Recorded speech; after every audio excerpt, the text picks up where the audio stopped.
Hi ನಮಸ್ತೆ ಎಲ್ಲರಿಗೂ Kannada studio YouTube channel ಸ್ವಾಗತ. ಸೊ ಇಂದಿನ ಸೆಷನಲ್ಲಿ ನಾವೇ ನೋಡೋಣ ಅಂತ ಹೇಳಿದ್ರೆ ಮಾರ್ಚ್ 16 ಫಸ್ಟ್ ಶಿಫ್ಟಲ್ಲಿ ನಡೆದಿರತಕ್ಕಂತಹ RRB NTPC ಗ್ರಾಜುಯೇಷನ್ ಪ್ರಶ್ನೆ ಪತ್ರಿಕೆಯನ್ನು ಈ ಒಂದು ಸೆಷನಲ್ಲಿ ನಾವು ಡಿಸ್ಕಷನ್ನ ಮಾಡೋಣ, ಸರಿನಾ?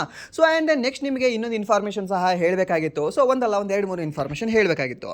ಸೊ ಒಂದು ಪ್ರೆಡಿಕ್ಷನ್ ಅಂತ ಅನ್ಕೊಳ್ಳಿ, ಆ್ಯಂಡ್ ಇನ್ನೊಂದು ಇನ್ಫಾರ್ಮೇಷನ್ ಅಂತ ಸಹ ಅನ್ಕೊಳ್ಳಿ, ಸರಿನಾ? ಸೊ ಫಸ್ಟ್ ಇನ್ಫಾರ್ಮೇಷನ್ ಏನು ಅಂತಂದರೆ, ಸೊ ಈ ಶಿಫ್ಟಲ್ಲಿ ಕೇಳಿರ್ತಕ್ಕಂಥ ಪ್ರಶ್ನೆಗಳು ನಿಮಗೆ ಮುಂದೆ ರಿಪೀಟ್ ಆಗ್ತವೆ, ಸರಿನಾ? ಸೊ ಇದು 100%. ಸೊ ಮೀನ್ಸ್ 100% 100ಕ್ಕೆ 100 ಸಹ ರಿಪೀಟ್ ಆಗ್ತವೆ ಅನ್ನೋದು ಹೇಳೋದಿಲ್ಲ. ಬಟ್ ಇಲ್ಲಿಂದ ಪ್ರಶ್ನೆಗಳು ನಿಮಗೆ 100% ಯಾವುದಾದ್ರೂ ಕ್ವಶನ್ಗಳು ನಿಮಗೆ ರಿಪೀಟ್ ಆಗಿ ಆಗ್ತವೆ. ಆ್ಯಂಡ್ ದೆನ್ ಇಲ್ಲಿಂದ ಸಾಕಷ್ಟು ಪ್ರಶ್ನೆಗಳು ನಿಮಗೆ ರಿಪೀಟ್ ಆಗಿ ಆ್ಯಂಡ್ ದೆನ್ ಎಡಿಷನಲ್ ಇನ್ಫಾರ್ಮೇಷನಿಂದ ನಿಮಗೆ ಕ್ವಶನ್ಗಳು ಬರೋ ಚಾನ್ಸಸ್ ಇರುತ್ತೆ. ಓಕೆ, ಆ್ಯಂಡ್ ದೆನ್ ನೆಕ್ಸ್ಟ್ ನಿಮಗೆ ಸೆಕೆಂಡ್ ಇನ್ಫಾರ್ಮೇಷನ್ ಏನು ಅಂತಂದರೆ, ಗ್ರ್ಯಾಜುಯೇಷನ್ ಕ್ವಶನ್ ಪೇಪರ್ ಆಲ್ವೇಸ್ ಈಸಿನೇ ತೆಗಿತಾನೆ RRBಯಲ್ಲಿ. ಓಕೆ ಸರ್, ಹೇಗೆ ಸರ್? ಇವಾಗ ನೀವು RRB NTPCಯಲ್ಲಿ, ಓಕೆ, ಸೊ NTPCಯಲ್ಲಿ ಒಂದು ಗ್ರ್ಯಾಜುಯೇಷನ್ ಎಕ್ಸಾಮ್ ನಡೀತದೆ, ಆ್ಯಂಡ್ ದೆನ್ ಇನ್ನೊಂದು UG ಆಗುತ್ತೆ. Okay, so under graduation means PUC ಲೆವೆಲಲ್ಲಿ ಎಕ್ಸಾಮ್ ನಡೆಸ್ತಾನೆ. ಸೊ ನಿಮ್ಗೆ ಗೊತ್ತಿರಲಿ, ಈ ಅಂಡರ್ ಗ್ರ್ಯಾಜುಯೇಷನ್ ಕ್ವಶನ್ ಪೇಪರ್ ಏನಿದೆ ಅಲ್ವಾ, ಸೊ ಇದು ಸ್ವಲ್ಪ ಟಫ್ ಆಗೇ ಬರುತ್ತೆ. ಬಿಕಾಸ್ ಯಾಕೆಂದರೆ ಕಾಂಪಿಟೇಷನ್ ಜಾಸ್ತಿ ಇರುತ್ತೆ. ಸೊ ಇಲ್ಲಿ ಕಾಂಪಿಟೇಷನ್ ಏನಿರುತ್ತೆ ಅಲ್ವಾ, ಕಂಪ್ಯಾರಿಟಿವ್ಲಿ ಕಡಿಮೆ ಇದೆ. ಯಾವುದರಲ್ಲಿ? ಗ್ರ್ಯಾಜುಯೇಷನಲ್ಲಿ. ಸೊ ಲಾಸ್ಟ್ ಇಯರ್ ಸಹ ನಿಮಗೆ ಹೇಳಿದ್ದೆ, ಗ್ರ್ಯಾಜುಯೇಷನ್ ಕ್ವಶನ್ ಪೇಪರ್ ಈಸಿ ಇದೆ, and then under graduation question paper tough ಆಗಿ ಬರ್ತಾ ಇದೆ ಅಂತ. ಓಕೆ, ಸೊ ಈ ಸಾರಿ ಸಹ ಹಾಗೆ ಆಗಬಹುದು. ಸೊ ಗ್ರ್ಯಾಜುಯೇಷನ್ ಅವ್ರು ಏನು ಚಿಂತೆ ಮಾಡಬೇಕಾಗಿಲ್ಲ, ಬಟ್ ಅಂಡರ್ ಗ್ರ್ಯಾಜುಯೇಷನ್ ಅವರು ಸ್ವಲ್ಪ ಡೆಪ್ತಾಗಿ ಓದ್ಕೊಳ್ಳಿ. ಸೊ ಮುಂಬರ್ತಕ್ಕಂಥ ದಿನಗಳಲ್ಲಿ ಅದು ಸಹ ಎಕ್ಸಾಮ್ ಆಗ್ತದೆ, ಸರಿನಾ? ಸೊ ಹಾಗಾದರೆ ಬನ್ನಿ ವಿಡಿಯೋನ ಸ್ಟಾರ್ಟ್ ಮಾಡೋಣ. ವಿಡಿಯೋ ಸ್ಟಾರ್ಟ್ ಮಾಡೋಕ್ಕಿಂತ ಮುಂಚೆ ವಿಡಿಯೋ ಕೊನೆವರೆಗೂ ನೋಡಿ ಅಂತ ಹೇಳ್ತಾ, ಹಾಗೆ ವಿಡಿಯೋ ಕೊನೆವರೆಗೂ ನೋಡಿದ ನಂತರ ವಿಡಿಯೋ ಇಷ್ಟ ಆದರೆ ಪ್ಲೀಸ್ ವಿಡಿಯೋನ ಲೈಕ್ ಮಾಡಿ, ಸಬ್ಸ್ಕ್ರೈಬ್ ಮಾಡಿ. ಇಫ್ ನಿಮಗೆ ವಿಡಿಯೋ ಇಷ್ಟ ಆಗಲಿಲ್ಲ ಅಂದರೆ ಸೊ ಆಬ್ವಿಯಸ್ಲಿ ಡಿಸ್ಲೈಕ್ ಮಾಡಿ ಅಂತ ಹೇಳ್ತಾ, ಹಾಗೆ ನಿಮ್ಗೆ ಎಲ್ಲರಿಗೂ ಸಹ ಒಂದು ಡೌಟ್ ಇರುತ್ತೆ. ಸೊ ಈ ಪ್ರಶ್ನೆಗಳು ನಾವು ಡೈರೆಕ್ಟಾಗಿ ಕಲೆಕ್ಟ್ ಮಾಡಿದ್ವಾ ಅಥವಾ ಒಂದು ಸೆಕೆಂಡ್ರಿ ಸೋರ್ಸಿಂದ ತೊಗೊಂಡಿದ್ದೀವಾ ಅಂತ, ಸರಿನಾ? ಸೊ ಅದಕ್ಕೆ ನನ್ನ ಉತ್ತರ ಏನು ಅಂತಂದರೆ, ಇದು ಪ್ರೈಮರಿ ಸೋರ್ಸಿಂದ ಕಲೆಕ್ಟ್ ಮಾಡಿರ್ತಕ್ಕಂಥ ಪ್ರಶ್ನೆಗಳಲ್ಲ, ಬದಲಾಗಿ ಸೆಕೆಂಡ್ರಿ ಸೋರ್ಸ್ಗಳಿಂದ ತೆಗೆದುಕೊಂಡಿರ್ತಕ್ಕಂತಹ ಪ್ರಶ್ನೆಗಳಾಗಿರ್ತವೆ, ಸರಿನಾ? ಸೊ ಇಲ್ಲಿಗೆ ನಿಮ್ಮ ಡಿಬೇಟನ್ನು ಎಂಡ್ ಮಾಡಿ. ಬಟ್ ನಿಮಗೆ 100% ನಾನು ಅಶ್ಯೂರಿಟಿ ಕೊಟ್ಟು ಹೇಳ್ತೀನಿ, ಈ ಪ್ರಶ್ನೆಗಳು ನಿಮ್ಮ ಎಕ್ಸಾಮಲ್ಲಿ ಕೇಳಿದ್ದಾನೆ. ಓಕೆ, ಸೊ ಇಲ್ಲ ಅಂತಂದರೆ ಯಾರು ಎಕ್ಸಾಮ್ ಅಟೆಂಡ್ ಆಗಿರ್ತೀರಲ್ವಾ, ಆ ದಿನದ ಶಿಫ್ಟನ್ನು ನೀವು ಬಂದು ಕ್ರಾಸ್ ವೆರಿಫೈ ಮಾಡ್ಕೊಳ್ಬೋದು. ಸೊ ಅವಾಗ ನಿಮಗೆ ಕನ್ಫರ್ಮೇಷನ್ ಸಿಗುತ್ತೆ. ಇಲ್ಲಾಂದರೆ ಲಾಸ್ಟ್ ಇಯರ್ ಕ್ವಶನ್ ಪೇಪರ್ನ ನೀವು ಚೆಕ್ ಮಾಡ್ಕೊಳ್ಬೋದು, ಆ್ಯಂಡ್ ದೆನ್ ಲಾಸ್ಟ್ ಇಯರ್ ಮಾಡಿರ್ತಕ್ಕಂಥ ನಾವು ಅನಾಲಿಸಿಸ್ ಕ್ಲಾಸ್ಗಳನ್ನು ಸಹ ನೀವು ಚೆಕ್ ಮಾಡ್ಕೊಳ್ಬೋದು, ಸರಿನಾ? ಸೊ ಆ್ಯಂಡ್ ದೆನ್ ಬನ್ನಿ ಮೊದಲ ಪ್ರಶ್ನೆ ಏನಿದೆ ಅಂತ ನೋಡೋಣ. ಏನಿದೆ ಮೊದಲ ಪ್ರಶ್ನೆ ಅಂದರೆ, 2025 ICC ಚಾಂಪಿಯನ್ಶಿಪ್ ಟ್ರೋಫಿ ಫೈನಲ್ನಲ್ಲಿ ಭಾರತವು ಯಾವ ತಂಡವನ್ನು ಸೋಲಿಸಿತು ಅಂತ ಕೇಳಿದ್ದಾನೆ, ಸರಿನಾ? ಸೊ ICC ಚಾಂಪಿಯನ್ಶಿಪ್ ಟ್ರೋಫಿ ಆಗಿದೆ ಅಲ್ವಾ, ಸೊ ಯಾವಾಗಿದೆ? 2025ರಲ್ಲಿ ಆಗಿದೆ. ಸೊ ಹಾಗಾದರೆ ಇಂಡಿಯಾ ಗೆದ್ದಿದೆ ಅದರಲ್ಲಿ ಯಾರ ನಾಯಕತ್ವದ ಅಡಿಯಲ್ಲಿ? ಸರ್ ರೋಹಿತ್ ಶರ್ಮಾ ಅವರ ನಾಯಕತ್ವದ ಅಡಿಯಲ್ಲಿ. ಸೊ ಹಾಗಾದರೆ ಯಾವ ತಂಡವನ್ನು ಸೋಲಿಸುವ ಮೂಲಕ ನಾವು ಗೆದ್ದಿದ್ದೀವಿ ಅಂತ ಕೇಳಿದ್ರೆ, ಸರ್ ದ್ಯಾಟ್ ಈಸ್ ನ್ಯೂಜಿಲೆಂಡ್ ತಂಡ ಅಂತ ಹೇಳ್ತೀವಿ. ಸರ್ ಸೌತ್ ಆಫ್ರಿಕಾ ಅಲ್ವಾ? ಸೊ ಸೌತ್ ಆಫ್ರಿಕಾವನ್ನು ನಾವು ಸೋಲಿಸಿರೋದು ಎಲ್ಲಿ ಅಂದರೆ T20 ವರ್ಲ್ಡ್ ಕಪ್ಪಲ್ಲಿ. ನೆನ್ಪಿಟ್ಕೊಳ್ಳಿ, T20 ವರ್ಲ್ಡ್ ಕಪ್ಪಲ್ಲಿ 9ನೇ ಆವೃತ್ತಿಯ T20 ವರ್ಲ್ಡ್ ಕಪ್ಪಲ್ಲಿ ನಾವು ಸೌತ್ ಆಫ್ರಿಕಾವನ್ನು ಸೋಲಿಸಿದ್ದೀವಿ. ಆ್ಯಂಡ್ ನೆಕ್ಸ್ಟ್ ಈ 10ನೇ ಆವೃತ್ತಿಯಲ್ಲಿ ನಾವು ನ್ಯೂಜಿಲೆಂಡ್ ಅವ್ರನ್ನ ಸೋಲಿಸಿದ್ದೀವಿ. ಓಕೆ, ಕನ್ಫ್ಯೂಷನ್ ಆಗಬೇಡಿ, 9ನೇ ಆವೃತ್ತಿ ಅಂತ ಕೇಳ್ತಾನೆ, ಆ್ಯಂಡ್ ದೆನ್ 10ನೇ ಆವೃತ್ತಿ ಅಂತ ನಿಮಗೆ ಕೇಳ್ತಾನೆ. ಓಕೆ, ಆ್ಯಂಡ್ ದೆನ್ ಅದಕ್ಕೆ ಸಂಬಂಧಪಟ್ಟಿರ್ತಕ್ಕಂಥ ಸ್ವಲ್ಪ ಇನ್ಫಾರ್ಮೇಷನ್ ಏನಿದೆ ಅಂದರೆ, ಇಲ್ಲಿ ಈ ಒಂದು ಫೈನಲ್ ಮ್ಯಾಚ್ ಯಾವ ಸ್ಟೇಡಿಯಮಲ್ಲಿ ನಡೆದಿತ್ತು ಅಂತ, ಸರಿನಾ? ಸೊ ಯಾವ ಒಂದು ಸ್ಟೇಡಿಯಮಲ್ಲಿ ನಡೆದಿತ್ತು ಅಂದರೆ, ಒಂದು ಮುಂಬೈನ ಅಂತಾರಾಷ್ಟ್ರೀಯ ಕ್ರಿಕೆಟ್ ಸ್ಟೇಡಿಯಂನಲ್ಲಿ ಈ ಒಂದು ಮ್ಯಾಚ್ ನಡೆದಿತ್ತು, ಭಾರತ ಮತ್ತು ಈ ಒಂದು ನ್ಯೂಜಿಲೆಂಡ್ನ ಮಧ್ಯ. ಆ್ಯಂಡ್ ಈ ಒಂದು 4 ವಿಕೆಟ್ಗಳಿಂದ ನಮ್ಮ ಭಾರತ ಏನಿದೆ ಅಲ್ವಾ, ನ್ಯೂಜಿಲೆಂಡನ್ನು ಸೋಲಿಸಿ ಈ ಒಂದು ಚಾಂಪಿಯನ್ಸ್ ಟ್ರೋಫಿಯನ್ನು ತನ್ನದಾಗಿಸ್ಕೊಂಡಿದೆ. ಆ್ಯಂಡ್ ನೆಕ್ಸ್ಟ್ ಮೊದಲು ಬ್ಯಾಟಿಂಗ್ ಮಾಡಿರ್ತಕ್ಕಂಥ ನ್ಯೂಜಿಲೆಂಡ್ ತಂಡ 252 ರನ್ಗಳನ್ನು ಗಳಿಸಿತ್ತು. ಆ್ಯಂಡ್ ನೆಕ್ಸ್ಟ್ ಇದನ್ನು ಚೇಸ್ ಮಾಡಿರ್ತಕ್ಕಂಥ ನಮ್ಮ ಭಾರತ ತಂಡ ಅದನ್ನು ಗೆದ್ದಿದೆ. ಓಕೆ, ಆ್ಯಂಡ್ ನೆಕ್ಸ್ಟ್ ಇದರಲ್ಲಿ ನಿಮ್ಗೆ ಇನ್ನೊಂದು ಸಹ ಗೊತ್ತಿರಬೇಕಾಗಿರೋದು ಏನು ಅಂತಂದರೆ, ಭಾರತದ 3ನೇ ಚಾಂಪಿಯನ್ಸ್ ಟ್ರೋಫಿ ಇದು ಆಗಿದೆ. ಸೊ ನಿಮಗೆ ಲಾಸ್ಟ್ ನಾನು ಟೆಲಿಗ್ರಾಮ್ ಗ್ರೂಪಲ್ಲಿ ಅಪ್ಲೋಡ್ ಸಹ ಮಾಡಿದ್ದೆ, ನಮ್ಮದು ಏನು 10ನೇ ಎಡಿಷನ್ T20 ವರ್ಲ್ಡ್ ಕಪ್ ಗೆದ್ದ ನಂತರ ನಿಮಗೆ ಸಮ್ ಇನ್ಫಾರ್ಮೇಷನ್ ಹಾಕಿದ್ದೆ. ಸೊ ICCಯಲ್ಲಿ ಯಾವ್ಯಾವ ಟ್ರೋಫಿಗಳನ್ನು ನಮ್ಮ ಭಾರತ ಗೆದ್ದಿದೆ ಅಂತ. ಸೊ ಫಸ್ಟ್ ಗೆದ್ದಿರ್ತಕ್ಕಂಥದ್ದು ಓಕೆ ಕಪಿಲ್ ದೇವ್ ಅವರ ಕಾಲದಲ್ಲಿ, ಆ್ಯಂಡ್ ನೆಕ್ಸ್ಟ್ ಈ ಚಾಂಪಿಯನ್ಸ್ ಟ್ರೋಫಿ ಅಥವಾ ಈ ಒಂದು 2ನೇ ICC ಟ್ರೋಫಿ ಅಂತ ಸಹ ನಾವು ಹೇಳ್ಬೋದು. ಸೊ ಇದನ್ನು ಗೆದ್ದಿರ್ತಕ್ಕಂಥದ್ದು ಯಾವಾಗ ಅಂದರೆ 2002ರಲ್ಲಿ. ಯಾರು? ಸೌರವ್ ಗಂಗೂಲಿ ಅವರು ಅವಾಗ ಕ್ಯಾಪ್ಟನ್ ಆಗಿರ್ತಾರೆ. ಆ್ಯಂಡ್ ನೆಕ್ಸ್ಟ್ 2013ರಲ್ಲಿ ಅಗೇನ್ ನಮ್ಮ ಮಹೇಂದ್ರ ಸಿಂಗ್ ಧೋನಿ ಅವರು, ಸೊ ಇವರು ICC ಚಾಂಪಿಯನ್ಸ್ ಟ್ರೋಫಿಯನ್ನು ಗೆಲ್ತಾರೆ. ಆ್ಯಂಡ್ ನೆಕ್ಸ್ಟ್ 2025ರಲ್ಲಿ, ಯಾವಾಗ 2025ರಲ್ಲಿ ಯಾರು ಗೆಲ್ತಾರೆ ಅಂತ ಕೇಳಿದ್ರೆ, ಈ ರೋಹಿತ್ ಶರ್ಮಾ ಅವರ ನಾಯಕತ್ವದ ಅಡಿಯಲ್ಲಿ ನಮ್ಮ ಭಾರತ ತಂಡ ICC ಚಾಂಪಿಯನ್ಸ್ ಟ್ರೋಫಿಯನ್ನು ಗೆಲ್ತದೆ. ಓಕೆ, ಆ್ಯಂಡ್ ನೆಕ್ಸ್ಟ್ ಹಾಗಾದರೆ ಈ ಒಂದು ICC ಚಾಂಪಿಯನ್ಸ್ ಟ್ರೋಫಿಯನ್ನು ನಾವು 3 ಬಾರಿ ಗೆದ್ದಿದ್ವಿ. ಹಾಗಾದರೆ ಇನ್ನೊಂದು ಸಹ 3 ಬಾರಿ ಗೆದ್ದಿದ್ವಲ್ಲ ಸರ್, ಇದು ಟೆಲಿಗ್ರಾಮ್ ಗ್ರೂಪಲ್ಲಿ ಹಾಕಿದ್ರಿ. ಸೊ ಯಾವುದು ಅಂದರೆ T20 ವರ್ಲ್ಡ್ ಕಪ್ ಅಂತ ಹೇಳ್ತೀವಿ. 2007ರಲ್ಲಿ, ಆ್ಯಂಡ್ ದೆನ್ 2024ರಲ್ಲಿ, ಆ್ಯಂಡ್ ದೆನ್ 2026ರಲ್ಲಿ 3 ಬಾರಿ ನಾವು T20 ವರ್ಲ್ಡ್ ಕಪ್ಪನ್ನು ನಾವು ಗೆದ್ದಿದ್ವಿ ಸರ್. ಸೊ ಇದನ್ನು ಸಹ ನೀವು ನೆನ್ಪಿಟ್ಕೊಳ್ಳಿ. ಆ್ಯಂಡ್ ದೆನ್ ಫೈನಲಲ್ಲಿ man of the match Rohit Sharma ಆಗಿದ್ದರು. ಆ್ಯಂಡ್ ದೆನ್ ನೆಕ್ಸ್ಟ್ ಈ ಒಂದು ICC ಚಾಂಪಿಯನ್ಸ್ ಟ್ರೋಫಿಯ ಮ್ಯಾನ್ ಆಫ್ ದ ಟೂರ್ನಮೆಂಟ್ ಯಾರಾಗಿದ್ರು ಅಂತ ಕೇಳಿದ್ರೆ ರಚಿನ್ ರವೀಂದ್ರ ಅಂತ ಹೇಳಬೇಕಾಗುತ್ತೆ. ಸರ್ನ ಯಾರು? ರಚಿನ್ ರವೀಂದ್ರ. ಆ್ಯಂಡ್ ನೆಕ್ಸ್ಟ್ ಪ್ರಶ್ನೆ ಓಕೆ ಇಲ್ಲಿದೆ ನೋಡಿ, ರಚಿನ್ ರವೀಂದ್ರ. ಆ್ಯಂಡ್ ನೆಕ್ಸ್ಟ್ ಪ್ರಶ್ನೆ, ಈ ಕೆಳಗಿನವುಗಳಲ್ಲಿ ಯಾವುದು ತೃತೀಯ ವಲಯ ಅಡಿಯಲ್ಲಿ ಬರುತ್ತದೆ ಅಂತ ಕೇಳಿದ್ದಾನೆ ಸರಿನಾ. ಸೊ ಯಾವುದು ತೃತೀಯ ವಲಯದಲ್ಲಿ ಒಂದು ಟರ್ಷರಿ ಸೆಕ್ಟರಲ್ಲಿ ಕಂಡುಬರುತ್ತೆ ಅಂತ ಕೃಷಿ ಪ್ರಾಥಮಿಕ ವಲಯದಲ್ಲಿ ಕಂಡುಬರುತ್ತೆ. ಆ್ಯಂಡ್ ನೆಕ್ಸ್ಟ್ ಈ ಒಂದು ಗಣಿಗಾರಿಕೆ ಸಹ ಪ್ರಾಥಮಿಕ ವಲಯದಲ್ಲಿ ಕಂಡುಬರುತ್ತೆ. ಈ ಒಂದು ಉತ್ಪಾದನೆ ಅನ್ನೋದು ಸೆಕೆಂಡರಿ ವಲಯದಲ್ಲಿ ಕಂಡುಬರುತ್ತೆ. ಓಕೆ, ನಿಮ್ಗೆ ಗೊತ್ತಿರಲಿ. ಹಾಗಾದರೆ ಈ ಒಂದು ಸೇವೆ ಅನ್ನೋದು ಏನಿದೆಯಲ್ವಾ, ಸೊ ಇದು ಈ ಒಂದು ಟರ್ಷರಿ ಸೆಕ್ಟರಲ್ಲಿ ಕಂಡುಬರುತ್ತೆ. ಓಕೆ, ಈ ಒಂದು ಮೂರನೇ ವಲಯದಲ್ಲಿ ಅಂತ ಹೇಳ್ತೇವೆ. ಸೊ ಇದನ್ನು ಸಹ ನೀವು ನೆನ್ಪಿಟ್ಕೊಳ್ಳಿ. ಸೊ ಏನು ಈ ಮೂಲತಃ ಹಾಗೆ. ಓಕೆ, ಸೊ ಯಾವುದೋ ಒಂದು ಭೂಮಿಯಿಂದ ಸಿಗ್ತಾ ಇದೆ ಆ್ಯಂಡ್ ದೆನ್ ಈ ಒಂದು ನಮ್ಮ ಒಂದು ನ್ಯಾಚುರಲ್ ಆಗಿ ಸಿಗ್ತಾ ಇದೆ, ಒಂದು ನ್ಯಾಚುರಲಿಂದನೇ ನಾವು ಅದನ್ನು ಪಡಿತಿದ್ವಿ ಅಂದರೆ ಅದು ಆಲ್ಮೋಸ್ಟ್ ಪ್ರೈಮರಿ ಸೆಕ್ಟರಲ್ಲಿ ಕಂಡುಬರುತ್ತೆ.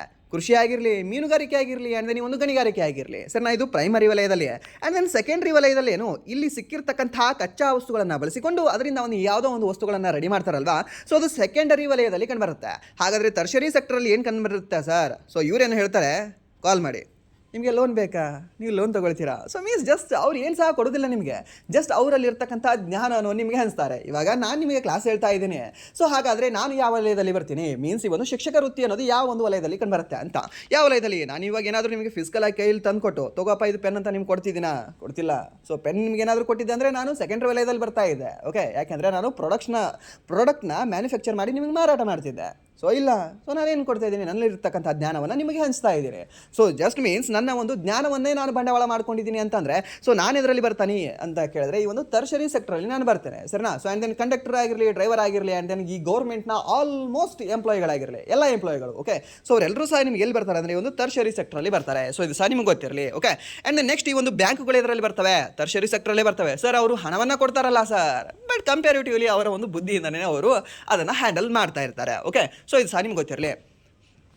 And then next okay, so ಇಲ್ಲಿ ಸ್ವಲ್ಪ ಇದನ್ನು ನೋಡ್ಕೊಳ್ಳಿ. ಓಕೆ, ಸೊ ಇಲ್ಲಿ ಸ್ವಲ್ಪ ಇದನ್ನು ಪಾಸ್ ಮಾಡ್ಕೊಂಡು ನೋಡ್ಕೊಳ್ಳಿ. ಸೊ ಇಲ್ಲಿ ನಿಮಗೆ ಏನು ಹೇಳಿದ್ದೀನಿ ಅಲ್ವಾ, ಅದೇ ಇಲ್ಲಿ ಟೈಪ್ ಆಗಿದೆ. ಆ್ಯಂಡ್ ದೆನ್ ನೆಕ್ಸ್ಟ್ ಪ್ರಶ್ನೆ, 86ನೇ ಸಂವಿಧಾನದ ತಿದ್ದುಪಡಿ ಮೂಲಕ ಭಾರತೀಯ ಸಂವಿಧಾನದ ಮೂಲಭೂತ ಕರ್ತವ್ಯಗಳಿಗೆ ಏನನ್ನು ಸೇರಿಸಲಾಯಿತು ಅಂತ ಕೇಳಿದ್ದಾನೆ ಸರ್ನ. ಏನನ್ನು ಸೇರಿಸಲಾಗಿದೆ ಈ ಒಂದು ಮೂಲಭೂತ ಕರ್ತವ್ಯಗಳಿಗೆ ಏನು ಅಂತ ಕೇಳಿದರೆ ಅವಾಗ ನಾವು ಹೇಳಬೇಕಾಗುತ್ತೆ ಸರ್, 6 ರಿಂದ 14 ವರ್ಷದ ಮಕ್ಕಳಿಗೆ ಶಿಕ್ಷಣವನ್ನು ಒದಗಿಸುವುದು ಅವರ ಒಂದು ಪೋಷಕರ ಕರ್ತವ್ಯ ಅಂತ ಹೇಳಿದೆ. ಯಾರ ಕರ್ತವ್ಯ? ನನ್ನ ಕರ್ತವ್ಯ ಅಥವಾ ನಿಮ್ಮ ಕರ್ತವ್ಯ? ಅಲ್ಲ, ಪೋಷಕರ ಕರ್ತವ್ಯ. ಆ ಒಂದು ಮಗುವಿನ ಪೋಷಕರು ಯಾರು ಇರ್ತಾರಲ್ವ ಅವರ ಕರ್ತವ್ಯ ಏನಂತ ಹೇಳುತ್ತೆ, ಈ 6 ರಿಂದ 14 ವರ್ಷದ ಮಕ್ಕಳಿಗೆ ಶಿಕ್ಷಣವನ್ನು ಕೊಡಿಸಲೇಬೇಕು ಗುರು ನೀನು ಅಂತ ಹೇಳುತ್ತೆ. ತಂದೆ ಆಗಿದ್ರೆ, ಓಕೆ, ತಾಯಿ ಆಗಿದ್ರೆ ತಾಯಿ ನೀನು ಕೊಡಿಸಲೇಬೇಕು ಅಂತ ಹೇಳುತ್ತೆ. ಓಕೆ, ಇದನ್ನು ಸಹ ನೀವು ನೆನ್ಪಿಟ್ಕೊಳ್ಳಿ. ಅಂದರೆ ನಿಮ್ಗೆ ಗೊತ್ತಿರಲಿ 86ನೇ ತಿದ್ದುಪಡಿಯ ಮೂಲಕ ಜಸ್ಟ್ ಇದಕ್ಕೆ ಮಾತ್ರ, ಯಾವುದಕ್ಕೆ 51A ವಿಧಿಗೆ ಮಾತ್ರ ಏನೋ ಒಂದು ಸೇರ್ಪಡೆ ಆಗಲಿಲ್ಲ, ಬದಲಾಗಿ ಏನು 21A ವಿಧಿಯನ್ನು ಸಹ ಸೇರ್ಪಡೆ ಮಾಡ್ತಾರೆ. ನೆನ್ಪಿಟ್ಕೊಳ್ಳಿ ಇದನ್ನು. ಓಕೆ, ಸೊ ಮೀನ್ಸ್ ಏನಂತ ಹೇಳುತ್ತೆ, 6 ರಿಂದ 14 ವರ್ಷದ ಮಕ್ಕಳಿಗೆ ಕಡ್ಡಾಯ ಶಿಕ್ಷಣವನ್ನು ದೊರಕಿಸ್ಕೊಡ್ಬೇಕು, ಅದರ ಒಂದು ಆ ಮಗುವಿನ ಒಂದು ಮೂಲಭೂತ ಹಕ್ಕಾಗಿದೆ ಅಂತ ಸಹ ಹೇಳುತ್ತೆ. ಆ್ಯಂಡ್ ನೆಕ್ಸ್ಟ್ ಇದಕ್ಕೆ ಮಾತ್ರ 2ಕ್ಕೆ ಮಾತ್ರ ತಿದ್ದುಪಡಿ ಆಯ್ತಾ ಸರ್? ಹಾಗಾದರೆ ಇಲ್ಲ ಸರ್, ಕೇಳ್ತಾನೆ 45ನೇ ವಿಧಿಗೆ ಸಹ ತಿದ್ದುಪಡಿ ಆಗುತ್ತೆ. ಏನಂತ ಇರುತ್ತೆ 45ನೇ ತಿದ್ದುಪಡಿ ಅಂದರೆ, ಮೊದಲು 6 ರಿಂದ 14 ವರ್ಷದ ಮಕ್ಕಳಿಗೆ ಶಿಕ್ಷಣವನ್ನು ಕೊಡಿಸ್ಬೇಕು ಅನ್ನೋದಿರುತ್ತೆ ಸರ್. ಹಾಗಾದರೆ ಇವಾಗಲೂ ಸಹ ಅದೇ ಇದೆಯಲ್ಲ? ಇಲ್ಲ. ಸೊ ಇಲ್ಲಿವಾಗ ಮೇನ್ ಹೆಡ್ ಆಫೀಸ್ಗೆ ಇದು ಹೋಯ್ತಂದರೆ ಮೀನ್ಸ್ ಈ ಒಂದು ಮೂಲಭೂತ ಹಕ್ಕುಗಳಿಗೆ ಈ ಒಂದು ಪಾಯಿಂಟ್ ಶಿಫ್ಟ್ ಆಗಿದೆ ಅಂದರೆ ಇಲ್ಲೇ ಆಗಬೇಕು, ಡಬಲ್ ಕಾಪಿ ಆಗಲ್ವಾ ಅದು. ಸೊ ಅದಕ್ಕೆ ಏನು ಮಾಡ್ತಾನೆ, ಈ ಒಂದು 45ನೇ ವಿಧಿಯನ್ನು ಅದನ್ನು ತೆಗಿತಾನೆ, ಎರೇಸ್ ಮಾಡ್ತಾನೆ. ಹಾಗಾದರೆ ಏನು ಅದನ್ನು ಆ್ಯಡ್ ಮಾಡಿದ್ದಾನೆ ಸರ್? ಹೌದು, ಮೀನ್ಸ್ ಈ ಒಂದು ಬಾಲಪೂರ್ವ ಶಿಕ್ಷಣ ಅಂತ ಹೇಳ್ತೀವಿ, 6 ವರ್ಷಕ್ಕಿಂತ ಕಡಿಮೆ ವಯಸ್ಸಿನ ಮಕ್ಕಳಿಗೆ ಶಿಕ್ಷಣವನ್ನು ಕೊಡೋದ್ರ ಬಗ್ಗೆ ಹೇಳ್ತಕ್ಕಂಥ ವಿಧಿ ಯಾವುದಂದರೆ 45ನೇ ವಿಧಿ. ಸೊ ಅದು ನಿಮಗೆ ಸಾಕಷ್ಟು ಬಾರ್ ಹೇಳಿದ್ದೀನಿ. ಸೊ ಆ್ಯಂಡ್ ದೆನ್ ಮತ್ತೆ ಕ್ವಶನ್ ರಿಪೀಟ್ ಆಗ್ತಾ ಇದೆ, ಆ್ಯಂಡ್ ದೆನ್ ಮತ್ತೆ ಬರುತ್ತೆ ನಿಮಗೆ, ಬಟ್ ನೀವು ಮರಿಬೇಡಿ ಅಷ್ಟೇ. ಓಕೆ, ಸೊ ಇದು ನಿಮಗೆ ಇಂಪಾರ್ಟೆಂಟ್ ಆಗುತ್ತೆ. ಓಕೆ, ಸೊ ಅದು ನೆನ್ಪಿಟ್ಕೊಳ್ಳಿ. ಯಾವ ವರ್ಷದಲ್ಲಿ ಈ ಒಂದು ತಿದ್ದುಪಡಿ ಆಗಿದೆ ಸರ್? 2002. ನಿಮ್ದು ಯಾರಾದರೂ 2002 ಡೇಟ್ ಆಫ್ ಬರ್ತ್ ಇದೆಯಾ? ಸೊ ನಿಮ್ಮ ಸಲುವಾಗಿ ಈ ಒಂದು ಕಾಯ್ದೆ ಬಂದಿದೆ ಅಂತ ನೆನ್ಪಿಟ್ಕೊಳ್ಳಿ. ಓಕೆ, ಆ್ಯಂಡ್ ದೆನ್ ನೆಕ್ಸ್ಟ್ ಪ್ರಶ್ನೆ. ಓಕೆ, ಇಲ್ಲಿದೆ ನೋಡಿ, ಏನೇನು ಕತೆ ಹೇಳಿದೆ ಅಲ್ವಾ? ಸೊ ಎಲ್ಲ ಕತೆ ಇಲ್ಲೇ ಟೈಪ್ ಆಗಿದೆ. ಆ್ಯಂಡ್ ದೆನ್ ನೆಕ್ಸ್ಟ್ ಪ್ರಶ್ನೆ, ಈ ಒಂದು ಯಂಗ್ ಇಂಡಿಯಾ ಪತ್ರಿಕೆಯ ಸಂಪಾದಕತ್ವವನ್ನು ಯಾರು ಮಾಡಿದರು ಅಂತ. ಯಂಗ್ ಇಂಡಿಯಾ ಯಾರು ಬರೆದಿದ್ದಾರೆ ಸರ್? ಜವಾಹರ್ಲಾಲ್ ನೆಹರು ಅವರ ಸರ್. ಅವ್ರದ್ದು ನ್ಯಾಷನಲ್ ಹೆರಾಲ್ಡ್ ಆಗಿದೆ ಅವರ ಪತ್ರಿಕೆ. ಓಕೆ, ನೆನ್ಪಿಟ್ಕೊಳ್ಳಿ, ಜವಾಹರ್ಲಾಲ್ ನೆಹರು ಅವರ ಪತ್ರಿಕೆ ನ್ಯಾಷನಲ್ ಹೆರಾಲ್ಡ್ ಅಂತ ಹೇಳ್ತೀವಿ. ಇಂಪಾರ್ಟೆಂಟ್ ಇದೆ, ಕೇಳ್ತಾನೆ. ಆ್ಯಂಡ್ ದೆನ್ ಕೇಳಿದಾನೆ ಸಾಕಷ್ಟು ಬಾರಿ. ಆ್ಯಂಡ್ ನೆಕ್ಸ್ಟ್ ಈ ಒಂದು ಮಹಾತ್ಮ ಗಾಂಧೀಜಿ ಅವ್ರದ್ದು. ಹೌದು ಸರ್, ಈ ಒಂದು ಮಹಾತ್ಮ ಗಾಂಧೀಜಿ ಅವ್ರದ್ದು ಪತ್ರಿಕೆ ಯಾವುದು ಅಂತ ಹೇಳ್ತೀವಿ? ಈ ಒಂದು young India and then new India ಅಂತ ಹೇಳ್ತೇವೆ. ಓಕೆ, ಆ್ಯಂಡ್ ದೆನ್ ಹರಿಜನ್ ಪತ್ರಿಕೆ ಯಾರ್ದಾಗಿದೆ? ಹರಿಜನ್ ಪತ್ರಿಕೆಯು ಸಹ ಅಗೇನ್ ಇದೇ ಒಂದು ಮಹಾತ್ಮ ಗಾಂಧಿ ಅವ್ರದ್ದಾಗಿರುತ್ತೆ. ಓಕೆ, ಸೊ ಇದನ್ನು ಸಹ ನೀವು ಮರಿಬಾರ್ದು, ಇದನ್ನು ನೆನ್ಪಿಟ್ಕೊಳ್ಳಿ. And then next Subhash Chandra Bose ಅವರು, ದ ಲೆಜೆಂಡ್. ಪರಾಕ್ರಮ ದಿವಸವನ್ನು ಆಚರಣೆ ಮಾಡ್ತೀವಿ ಇವರ ಒಂದು ಹುಟ್ಟಿದ ದಿನವನ್ನಾಗಿ ನಾವು. ಅಂದರೆ ನೆಕ್ಸ್ಟ್ ಈ ಒಂದು ಲಾಲಾ ಲಜಪತ್ ರಾಯ್ ಅಂತ ಕೊಟ್ಟಿದ್ದಾರೆ ಸರಿನಾ. ಸೊ ಲಾಲಾ ಲಜಪತ್ ರಾಯ್ ಅವರು ಯಾವಾಗ ಡೆತ್ ಆಗ್ತಾರೆ? ಯಾವಾಗ ಸೈಮನ್ ಗೋ ಬ್ಯಾಕ್ ಒಂದು ಹೋರಾಟ ಮಾಡ್ತಿರ್ತಾರಲ್ವ, ಆ ಟೈಮಲ್ಲಿ ಇವರಿಗೆ ಇಂಜುರಿ ಆಗಿ ಇವರು ಡೆತ್ ಆಗ್ತಾರೆ 1928 ಸಮಯದಲ್ಲಿ. ಓಕೆ, ಆ್ಯಂಡ್ ದೆನ್ ನೆಕ್ಸ್ಟ್ ಪ್ರಶ್ನೆ. ಓಕೆ, ಇಲ್ಲಿದೆ ನೋಡಿ, ಇದನ್ನು ಸ್ವಲ್ಪ ನೀವು ನೋಡ್ಕೊಳ್ಳಿ, ಏನಿಲ್ಲ. ಇದೊಂದು ಯಾವ ರೀತಿಯ ಪತ್ರಿಕೆ ಆಗಿತ್ತು? ಇಂಗ್ಲೀಷ್ ಭಾಷೆಯಲ್ಲಿ ಪ್ರಕಟವಾಗುತ್ತಿದ್ದಿರತಕ್ಕಂಥ ಒಂದು ಸಾಪ್ತಾಹಿಕ ಪತ್ರಿಕೆ ಆಗಿತ್ತು. ಯಾವುದು? ಯಂಗ್ ಇಂಡಿಯಾ ಅನ್ನೋದು. ಏನು ವೀಕ್ಲಿ ಮ್ಯಾಗಝಿನ್ ಆಗಿತ್ತಾ, ಏನು ಡೈಲಿ ಮ್ಯಾಗಝಿನ್ ಆಗಿತ್ತಾ, ಸೊ ವಾಟ್ ಎವರ್ ಏನಾಗಿತ್ತು ಅಂತ ಕೇಳ್ತಾನೆ. ಅವಾಗ ನೀವು ಹೇಳಬೇಕಾಗಿತ್ತು ಏನು ಅಂದರೆ ಇದು ಇಂಗ್ಲೀಷ್ ಭಾಷೆಯಲ್ಲಿ ಪ್ರಕಟವಾಗಿರ್ತಕ್ಕಂಥ ಸಾಪ್ತಾಹಿಕ ಪತ್ರಿಕೆಯಾಗಿತ್ತು ಅಂತ. ಓಕೆ, ಸೊ ಇದನ್ನು ಸಹ ನೀವು ನೆನ್ಪಿಟ್ಕೊಳ್ಳಿ. ಸೊ ಇದು ಸಹ ನಿಮಗೆ ಇಂಪಾರ್ಟೆಂಟ್ ಆಗುತ್ತೆ ಈ ಒಂದು ಪಾಯಿಂಟ್. ಓಕೆ, ಆ್ಯಂಡ್ ನೆಕ್ಸ್ಟ್ ಇದರಲ್ಲಿ ಅವರು ಏನು ಹೇಳ್ತಾ ಇದ್ರು? ಈ ಗಾಂಧೀಜಿಯವರು ಈ ಪತ್ರಿಕೆಯಲ್ಲಿ ತಮ್ಮ ಅಹಿಂಸಾತ್ಮಕ ಚಳವಳಿ ಮತ್ತು ಸತ್ಯಾಗ್ರಹದ ವಿಚಾರಗಳನ್ನು ಪ್ರಸಾರ ಮಾಡ್ತಾ ಇದ್ರು. ಓಕೆ, ಸೊ ಇದು ಸಹ ನಿಮ್ಗೆ ಗೊತ್ತಿರಲಿ. ಆ್ಯಂಡ್ ನೆಕ್ಸ್ಟ್ ಪ್ರಶ್ನೆ, ಈ ಒಂದು ದೆಹಲಿ ಸುಲ್ತಾನರ ಆಳ್ವಿಕೆಯಲ್ಲಿ ಚಾಲಿಸ್ ದಹಲ್, ಓಕೆ, ಇಲ್ಲ ಅಂದರೆ ಈ ಒಂದು ತುರ್ಖಾನ್ ಎ ಚಿಲ್ಘಾನಿ ಅಂತ ಹೇಳ್ತೀವಿ, ಇಲ್ಲಾಂದರೆ ಈ ಒಂದು ಚಹಲ್ಗನಿ ಅಂತ ಹೇಳ್ತೀವಿ. ನಮ್ಮ ಕನ್ನಡದಲ್ಲಿ ಸ್ವಲ್ಪ ನಾವು ಮಾಡಿಫೈ ಮಾಡ್ಕೊಂಡು ಹೇಳೋದಾದರೆ ಈ ಒಂದು ತುರ್ಖಾನಿ ಚಹಲ್ಗನಿ ಅನ್ನೋದನ್ನು ಆರಂಭ ಮಾಡಿರ್ತಕ್ಕಂಥ ಒಬ್ಬ ದೆಹಲಿ ಸುಲ್ತಾನ ಯಾರು? ಗ್ರೂಪ್ ಆಫ್ 40 ಅಂತ ಹೇಳ್ತೀವಿ. 40 ದಳದ ಸೈನ್ಯ ಅಂತ ಹೇಳ್ಬೋದು, ಇಲ್ಲಾಂದರೆ 40 ಜನರ ಒಕ್ಕೂಟ ಅಂತ ಹೇಳ್ಬೋದು. ಸೊ ಅದನ್ನು ಸ್ಟಾರ್ಟ್ ಮಾಡಿರ್ತಕ್ಕಂಥ ವ್ಯಕ್ತಿ ಯಾರು? ಸರ್ ಕುತುಬುದ್ದೀನ್ ಐಬಕ್, ಗುಲಾಮಿ ವಂಶದ ಸ್ಥಾಪಕ. ಯಾರು? ಕುತುಬುದ್ದೀನ್ ಐಬಕ್, ಗುಲಾಮಿ ವಂಶದ ಸ್ಥಾಪಕ. ಆ್ಯಂಡ್ ದೆನ್ ಅದರ ರಿಯಲ್ ಸ್ಥಾಪಕ ಯಾರು ಅಂತ ಹೇಳ್ತೀವಿ ನಾವು? ಇಲ್ತಮಿಷ್ ಅಂತ ಹೇಳ್ತೀವಿ. ಇಲ್ತಮಿಷ್ ಯಾರು? ಆ್ಯಕ್ಚುಲಿ ಈ ಕುತುಬುದ್ದೀನ್ ಐಬಕ್ನ ಅಳಿಯ. ಓಕೆ, ಇದು ನಿಮ್ಗೆ ಗೊತ್ತಿರಲಿ, ಮಗ ಅಲ್ಲ, ಬದಲಾಗಿ ಅಳಿಯ. ಓಕೆ, ಸೊ ಅಳಿಯ ಏನು ಮಾಡ್ತಾನೆ? ಈತನ ಕುತುಬುದ್ದೀನ್ ಐಬಕ್ನ ಮಗ ಯಾರು? ಆ್ಯಕ್ಚುಲಿ ಆರಾಮ್ ಶಾ. ಓಕೆ, ಆರಾಮ್ ಶಾನ್ನ ಏನು ಮಾಡ್ತಾನೆ? ಆರಾಮಾಗಿ ನೀನು ಇರುವಂಥ ಅವನ್ನ ಹೊಡೆದು ಸೊ ಈತ ಆಳ್ವಿಕೆಗೆ ಬರ್ತಾನೆ. ಯಾರು? ಈ ಒಂದು ಇಲ್ತಮಿಷ್ ಅನ್ನೋದು ನೆನ್ಪಿಟ್ಕೊಳ್ಳಿ. ಆ್ಯಂಡ್ ನೆಕ್ಸ್ಟ್ ಈ ಒಂದು ಬಲ್ಬನ್ ಆದ ನಂತರ ಈ ಒಂದು ಅಲಾವುದ್ದೀನ್ ಖಿಲ್ಜಿ ತನ್ನಂತಾನೆ ಏನಂತ ಕರ್ಕೊಳ್ತಾನೆ ಅಂತಂದರೆ ಸಿಕಂದರ್ ಅಂತ ಕರ್ಕೊಳ್ತಾನೆ. ಓಕೆ, ಸಿಕಂದರಿ ಸಹಾನಿ ಅಂತ ಕರ್ಕೊಳ್ತಾನೆ. ಯಾರು? ಅಲಾವುದ್ದೀನ್ ಖಿಲ್ಜಿ. ಆ್ಯಂಡ್ ದೆನ್ ಇಲ್ಲಿ ಬಲ್ಬನ್ ಆಗ್ತಾರಾ ಅಥವಾ ಇಲ್ತಮಿಷ್ ಆಗ್ತಾರಾ? ಸೊ ಯಾರು ಅಂತ ಕೇಳಿದ್ರೆ ಇಲ್ತಮಿಷ್ ಅಂತ ಹೇಳ್ತೀವಿ. ಸೊ ಈ ಒಂದು ಚಹಲ್ಗನಿಯನ್ನು ಸ್ಟಾರ್ಟ್ ಮಾಡಿರ್ತಕ್ಕಂಥ ವ್ಯಕ್ತಿ ಇಲ್ತಮಿಷ್. ಆ್ಯಂಡ್ ದೆನ್ ಇದನ್ನು ರದ್ದು ಮಾಡಿರ್ತಕ್ಕಂಥ ಅಥವಾ ಎಂಡ್ ಮಾಡಿರ್ತಕ್ಕಂಥ ವ್ಯಕ್ತಿ ಯಾರು ಅಂತ ಕೇಳಿದ್ರೆ ಬಲ್ಬನ್ ಅಂತ ಹೇಳ್ತೀವಿ. ಯಾರು? ಗಿಯಾಸುದ್ದೀನ್ ಬಲ್ಬನ್. ಓಕೆ, ಸೊ ನೆನ್ಪಿಟ್ಕೊಳ್ಳಿ. ಸೊ ಇದು ನಿಮಗೆ ಇಂಪಾರ್ಟೆಂಟ್ ಆಗುತ್ತೆ. ಆ್ಯಂಡ್ ದೆನ್ ನೆಕ್ಸ್ಟ್, ಸೊ ಇನ್ನೊಂದು ವಿಚಾರ ಏನು ಅಂತಂದರೆ ಈ ದೆಹಲಿ ಸುಲ್ತಾನ್ ಮೇಲೆ ನಿಮಗೆ ಪ್ರಶ್ನೆಯನ್ನು ಜಾಸ್ತಿ ಕೇಳ್ತಾನೆ. ಹಿಸ್ಟ್ರಿ ಅಂತ ಬಂದಾಗ RRBಯಲ್ಲಿ ನಿಮಗೆ ಜಾಸ್ತಿ ಫೋಕಸ್ ಮಾಡೋದು ಯಾರು ಅಂತಂದರೆ ಈ ಸುಲ್ತಾನಸ್ ಮೇಲೆ. ಓಕೆ, ಸೊ ಇವ್ರ ಮೇಲೆ ನೀವು ಸ್ವಲ್ಪ ನೋಡ್ಕೊಳ್ಳಿ, ಕೇಳೋ ಚಾನ್ಸಸ್ ಸ್ವಲ್ಪ ಜಾಸ್ತಿ ಇರುತ್ತೆ. ಆ್ಯಂಡ್ ದೆನ್ ನೆಕ್ಸ್ಟ್ ಪ್ರಶ್ನೆ, ಓಕೆ ಇಲ್ಲಿದೆ ನೋಡಿ ಏನೇನಿದೆ ಇಲ್ಲಿ ಕತೆ ಏನಿದೆ ಅಲ್ವಾ? ಸೊ ಇದನ್ನು ಸ್ವಲ್ಪ ನೋಡ್ಕೊಳ್ಳಿ. ಆ್ಯಂಡ್ ದೆನ್ ನೆಕ್ಸ್ಟ್ ಪ್ರಶ್ನೆ, ಕ್ರಿಸ್ತಪೂರ್ವ 2500ರ ಸುಮಾರಿಗೆ ಸಿಂಧೂ ಕಣಿವೆಯ ನಾಗರಿಕತೆಯ ಸಮಯದಲ್ಲಿ ಯಾವ ಬಂದರಿನಿಂದ ಅತಿ ಹೆಚ್ಚು ಸರಕು ಸಾಗಣೆ ಮತ್ತು ವ್ಯಾಪಾರ ನಡೆಯುತ್ತಿತ್ತು ಅಂತ? ಯಾವ ಒಂದು ಬಂದರಿನಿಂದ ಸರ್ ಇದು? ಯಾವ ಬಂದರು ಅಂದರೆ ಆಪ್ಷನ್ ಎ ಕಾಂಡ್ಲಾ ಬಂದರು, ಆಪ್ಷನ್ ಬಿ ಲೋಥಾಲ್ ಬಂದರು, ಆಪ್ಷನ್ ಸಿ ಮುಜ್ರೀಸ್ ಬಂದರು, ಆಪ್ಷನ್ ಡಿ ಏನಿದೆ ಅಂದರೆ ತಾಮ್ರಲಿಪ್ತಿ ಬಂದರು ಅಂತ ಇದೆ. ಯಾವ ಬಂದರು ಅಂತ ಹೇಳ್ಬೋದಾ? ಈ ಒಂದು ಲೋಥಾಲ್ ಆಗುತ್ತಾ ಅಥವಾ ತಾಮ್ರಲಿಪ್ತಿ ಆಗುತ್ತಾ? ಸರ್ ತಾಮ್ರಲಿಪ್ತಿ ಕಂಡುಬರೋದು ವೆಸ್ಟ್ ಬೆಂಗಾಲಲ್ಲಿ, ಸೊ ಅದು ಆಗೋಲ್ಲ. ಸೊ ಅದರ ಬದಲಾಗಿ ಈ ಒಂದು ಲೋಥಾಲ್ ಅಂತ ಹೇಳ್ತೀವಿ. ನೆನ್ಪಿಟ್ಕೊಳ್ಳಿ, ಈ ಒಂದು ಗುಪ್ತರ ಮೌರ್ಯರ ಅತಿ ಹೆಚ್ಚು ಸಂಬಂಧಪಟ್ಟಿರ್ತಕ್ಕಂಥ ಒಂದು ಬಂದರು ಯಾವುದು ಅಂದರೆ ತಾಮ್ರಲಿಪ್ತಿ ಬಂದರು ಅಂತ ಹೇಳ್ತೇವೆ. ಓಕೆ, ಸೊ ಈ ಒಂದು ಈಸ್ಟ್ ಕೋಸ್ಟಲ್ಲಿ ಕಂಡುಬರುತ್ತೆ ಇದು. ಬಟ್ ಈಸ್ಟ್ ಕೋಸ್ಟಲ್ಲಿ ಒಂದು ಸಿಂಧೂಸ್ ಇರಲಿಲ್ಲ, ಸೊ ವೆಸ್ಟ್ ಕೋಸ್ಟಲ್ಲಿ ಇದ್ದರು. ಸೊ ಮೀನ್ಸ್ ಅವರಿಗೆ ಲೋಥಾಲ್ ಸಂಬಂಧಪಟ್ಟಿದೆ. ಓಕೆ, ಕಾಂಡ್ಲಾ ಇವಾಗ ಆಗಿದೆ ರೀ. ಇದನ್ನು 1947 ಇದು ಉದ್ಭವ ಆಗುತ್ತೆ. ಸೊ ಅದಕ್ಕೆ ನಮ್ಮ ಭಾರತದ ವಿಭಜನೆಯ ಮಗು ಅಂತ ಯಾವುದನ್ನು ಕರಿತೀವಿ ಅಂತ ಕೇಳಿದ್ರೆ ಅವಾಗ ನಾವು ಹೇಳಬೇಕಾಗುತ್ತೆ ಸರ್ ದ್ಯಾಟ್ ಈಸ್ ಈ ಒಂದು ಕಾಂಡ್ಲಾ ಬಂದರು ಅಂತ ಹೇಳಬೇಕಾಗತ್ತೆ. ಓಕೆ, ಸೊ ಈ ರೀತಿ ಸ್ವಲ್ಪ ಫ್ಯಾನ್ಸಿ ಇದೆ ಕ್ವಶನ್ಗಳು, ಚೆನ್ನಾಗಿದೆ ನೋಡ್ಕೊಳ್ಳಿ. ಆ್ಯಂಡ್ ದೆನ್ ನೆಕ್ಸ್ಟ್, ಓಕೆ ಇಲ್ಲಿ ಏನೇನಿದೆ ಸ್ವಲ್ಪ ಇದು ಇನ್ಫಾರ್ಮೇಷನ್ ಇದೆ, ಇದನ್ನು ಸ್ವಲ್ಪ ನೋಡ್ಕೊಳ್ಳಿ. ಆ್ಯಂಡ್ ನೆಕ್ಸ್ಟ್ ಪ್ರಶ್ನೆ, 1990ರ ದಶಕದಲ್ಲಿ, ಓಕೆ ಮತ್ತೆ ಅಗೇನ್ ದ ಫೇವ್ರೇಟ್ ಕ್ವಶನ್ ಯಾರ್ದು? ನನ್ನದಲ್ಲ, ಎಕ್ಸಾಮಿನರ್ದು. ಓಕೆ, ಸೊ ಏನು 1990ರ ದಶಕದಲ್ಲಿ ಭಾರತದ ಸಕಲ ಒಳ ದೇಶೀಯ ಉತ್ಪನ್ನ ಏನು ಈ ಒಂದು GDPಯಲ್ಲಿ ಯಾವ ವಲಯವು ಅತಿ ಹೆಚ್ಚು ಬೆಳವಣಿಗೆಯನ್ನು ಸಾಧಿಸಿತು ಅಂತ? ಯಾವ ವಲಯ ಸರ್? ಪ್ರಾಥಮಿಕ, ದ್ವಿತೀಯ, ತೃತೀಯ ಮತ್ತು ನಿರ್ಮಾಣ ವಲಯ ಅಂತ ಕೊಟ್ಟಿದ್ದಾನೆ. ಯಾವುದಾಗ್ಬೋದು ಇದಕ್ಕೆ? ಸೊ ನಿಮ್ಗೆ ಗೊತ್ತಿರಲಿ, ಲಾಸ್ಟ್ ಇಯರ್ SSC GDಯಲ್ಲಿ ಒಂದು ಶಿಫ್ಟ್ ಸಹ ಬಿಟ್ಟಿಲ್ಲ ರೀ. 1990, 1991, 1990, 1991 ಯಾವುದೋ ಹೊಸ ಆರ್ಥಿಕ ನೀತಿ ಹಾಗೆ ಹೀಗೆ ಅಂತ. ಓಕೆ, ಸೊ ನಿಮ್ಗೆ ಗೊತ್ತಿರಲಿ, ಇದ್ರ ಮೇಲೆ ಫಿಕ್ಸ್ ಕ್ವಶನ್ ಕೇಳ್ತಾನೆ. ಆ್ಯಂಡ್ ದೆನ್ ನಮ್ಮ ಸ್ಟೇಟಲ್ಲಿ ಸಹ ಕೇಳ್ತಾನೆ. ಬಟ್ ನಮ್ಮ ಸ್ಟೇಟಲ್ಲಿ ಹೇಗೆ ಗೊತ್ತಾ, ಸ್ವಲ್ಪ ಟಫಾಗಿ ಕೇಳ್ತಾನೆ ಇದ್ರ ಮೇಲೆ. ಲೈಕ್ ಸ್ಟೇಟ್ಮೆಂಟ್ ಕೊಡ್ತಾನೆ, 4-5 ಸ್ಟೇಟ್ಮೆಂಟ್ ಕೊಡ್ತಾನೆ, ಇದರಲ್ಲಿ ಯಾವುದಾಗುತ್ತೆ ಹೇಳು ಗುರು ಅಂತ. ಓಕೆ, ಬಟ್ ಸೆಂಟ್ರಲ್ಲಿ ಆಗಿಲ್ಲ, ಜಸ್ಟ್ ನಿಮಗೆ ಹೇಗೆ ಅಂತಾರೆ ಆಪ್ಷನ್ ಕೊಡ್ತಾನೆ, ಜಸ್ಟ್ 4 ಆಪ್ಷನ್ ಕೊಡ್ತಾನೆ, 4ರಲ್ಲಿ ಒಂದು ಚೂಸ್ ಮಾಡಬೇಕು. ಬಟ್ ಅಲ್ಲಿ ಹೇಳಿಕೆ ಕೊಡ್ತಾನೆ ಸ್ಟೇಟಲ್ಲಿ. ಸೊ ಸ್ಟೇಟಲ್ಲಿ ಸ್ವಲ್ಪ ಕನ್ಫ್ಯೂಷನ್ ಆಗ್ತದೆ ಈ ಒಂದು ಟಾಪಿಕ್, ಯಾಕೆಂದರೆ ಸ್ವಲ್ಪ ಡೆಪ್ತಾಗಿ ಓದ್ಕೊಳ್ಬೇಕು. ಬಟ್ ಸೆಂಟ್ರಲಲ್ಲಿ ಇದರಲ್ಲಿ ಇದು ಹ್ಯಾಟ್ರಿಕ್ ಕ್ವಶನ್ ಇದು. ಓಕೆ, ಸೊ ಈಸಿಯಾಗಿ ಮಾಡ್ಬೋದು ಇದನ್ನು. ಸೊ ಯಾವುದು ಅಂತ ಹೇಳ್ಬೋದಾ? ಯಾವುದು ಅಂದರೆ ತೃತೀಯ ವಲಯ ಅಂತ ಹೇಳ್ತೀವಿ. ಸರ್ನ ಯಾವುದು ಈ ಒಂದು ತೃತೀಯ ವಲಯ ಸರ್ನ? So which sector recorded the highest growth in India's GDP during 1990s ಅಂತ ಕೇಳಿದ್ರೆ ಸರ್ ದ್ಯಾಟ್ ಈಸ್ ಈ ಒಂದು ಸೇವಾ ವಲಯ ಅಂತ ಹೇಳ್ತೀವಿ. ಓಕೆ, ಇದು ಸಹ ನಿಮ್ಗೆ ಗೊತ್ತಿರಲಿ. ಆ್ಯಂಡ್ ನೆಕ್ಸ್ಟ್ ಅದು ಆದ ನಂತರ ನೆಕ್ಸ್ಟ್ ಈ ಒಂದು 2000 ಏನು ಬರುತ್ತಲ್ವಾ, ಸೊ ಅಲ್ಲಿ ಈ ಒಂದು ದ್ವಿತೀಯ ವಲಯವು ಸಹ ಮೀನ್ಸ್ ಈ ಒಂದು ಕೈಗಾರಿಕಾ ವಲಯವು ಸಹ ಅತಿ ಹೆಚ್ಚು ಕೊಡುಗೆಯನ್ನು ನೀಡ್ತದೆ. ಯಾಕೆ?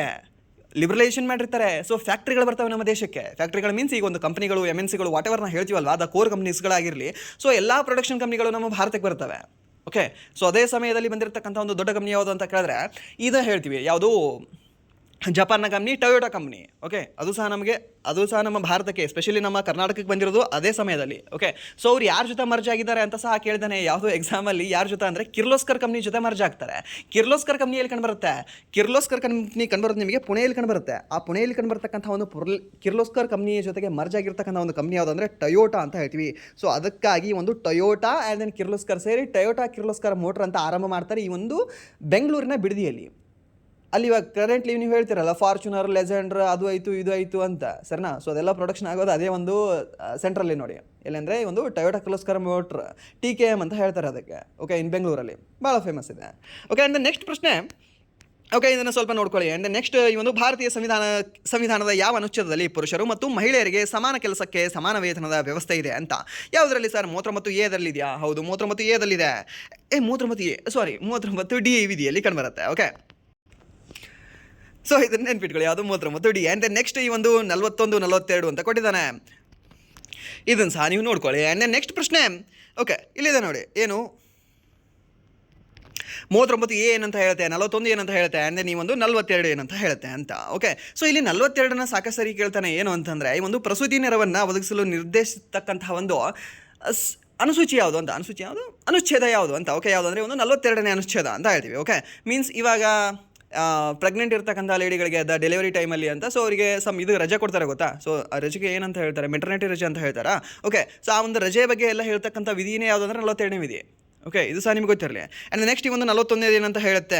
ಸೊ ಈ ಕೆಲವು ಸಂದರ್ಭಗಳಲ್ಲಿ, ಓಕೆ, ಸೊ ಇವಾಗ ಅನಾರೋಗ್ಯ ಇರುತ್ತೆ, ವೃದ್ಧಾಪ್ಯ ಇರುತ್ತೆ, ಇಲ್ಲಾಂದರೆ ಅಂಗವೈಕಲ್ಯ ಇರುತ್ತೆ. ಸೊ ಆವಾಗ ಈ ಒಂದು ಕೆಲಸ ಪಡೆಯುವ ಒಂದು ಹಕ್ಕಿನ ಬಗ್ಗೆ ಹೇಳುತ್ತೆ, ಒಂದು ಶಿಕ್ಷಣ ಪಡೆಯುವುದು, ಒಂದು ಸಾರ್ವಜನಿಕ ನೆರವು ಕೊಡೋದ್ರ ಬಗ್ಗೆ ಹೇಳುತ್ತೆ. ಓಕೆ, ಸೊ ಇವಾಗ ಅಂಗವೈಕಲ್ಯ ಇರ್ತಕ್ಕಂಥ, ಫಿಸಿಕಲಿ ಚಾಲೆಂಜ್ ಇರತಕ್ಕಂಥ ವ್ಯಕ್ತಿಗಳಿಗೆ ಇವಾಗ ಸ್ಕೂಟಿ ಕೊಡ್ತಾ ಇದ್ದಾರೆ, ಆ್ಯಂಡ್ ದೆನ್ ಸೈಕಲ್ ಎಲ್ಲ ಕೊಡ್ತಾ ಇದ್ದಾರಲ್ವಾ? ಸೊ ಅವ್ರಿಗೆ ಸಹಾಯ ಮಾಡ್ತಾ ಇದ್ದಾರೆ.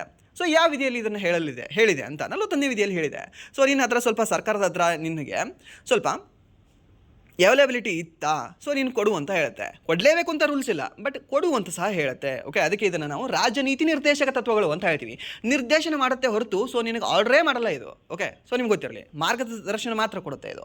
ಆ್ಯಂಡ್ ನೆಕ್ಸ್ಟ್, ದಮನ್ ಮತ್ತು ದಿಯು ಅಥವಾ ಪುದುಚೇರಿಯಂತಹ ಕೇಂದ್ರಾಡಳಿತ ಪ್ರದೇಶಗಳಲ್ಲಿ ಆಡಳಿತಾಧಿಕಾರಿಯಾಗಿ ಯಾರು ಕಾರ್ಯವನ್ನು ನಿರ್ವಹಿಸ್ತಾರೆ ಅಂತ? ಯಾರು ಮುಖ್ಯಮಂತ್ರಿ ಇರ್ತಾರೆ?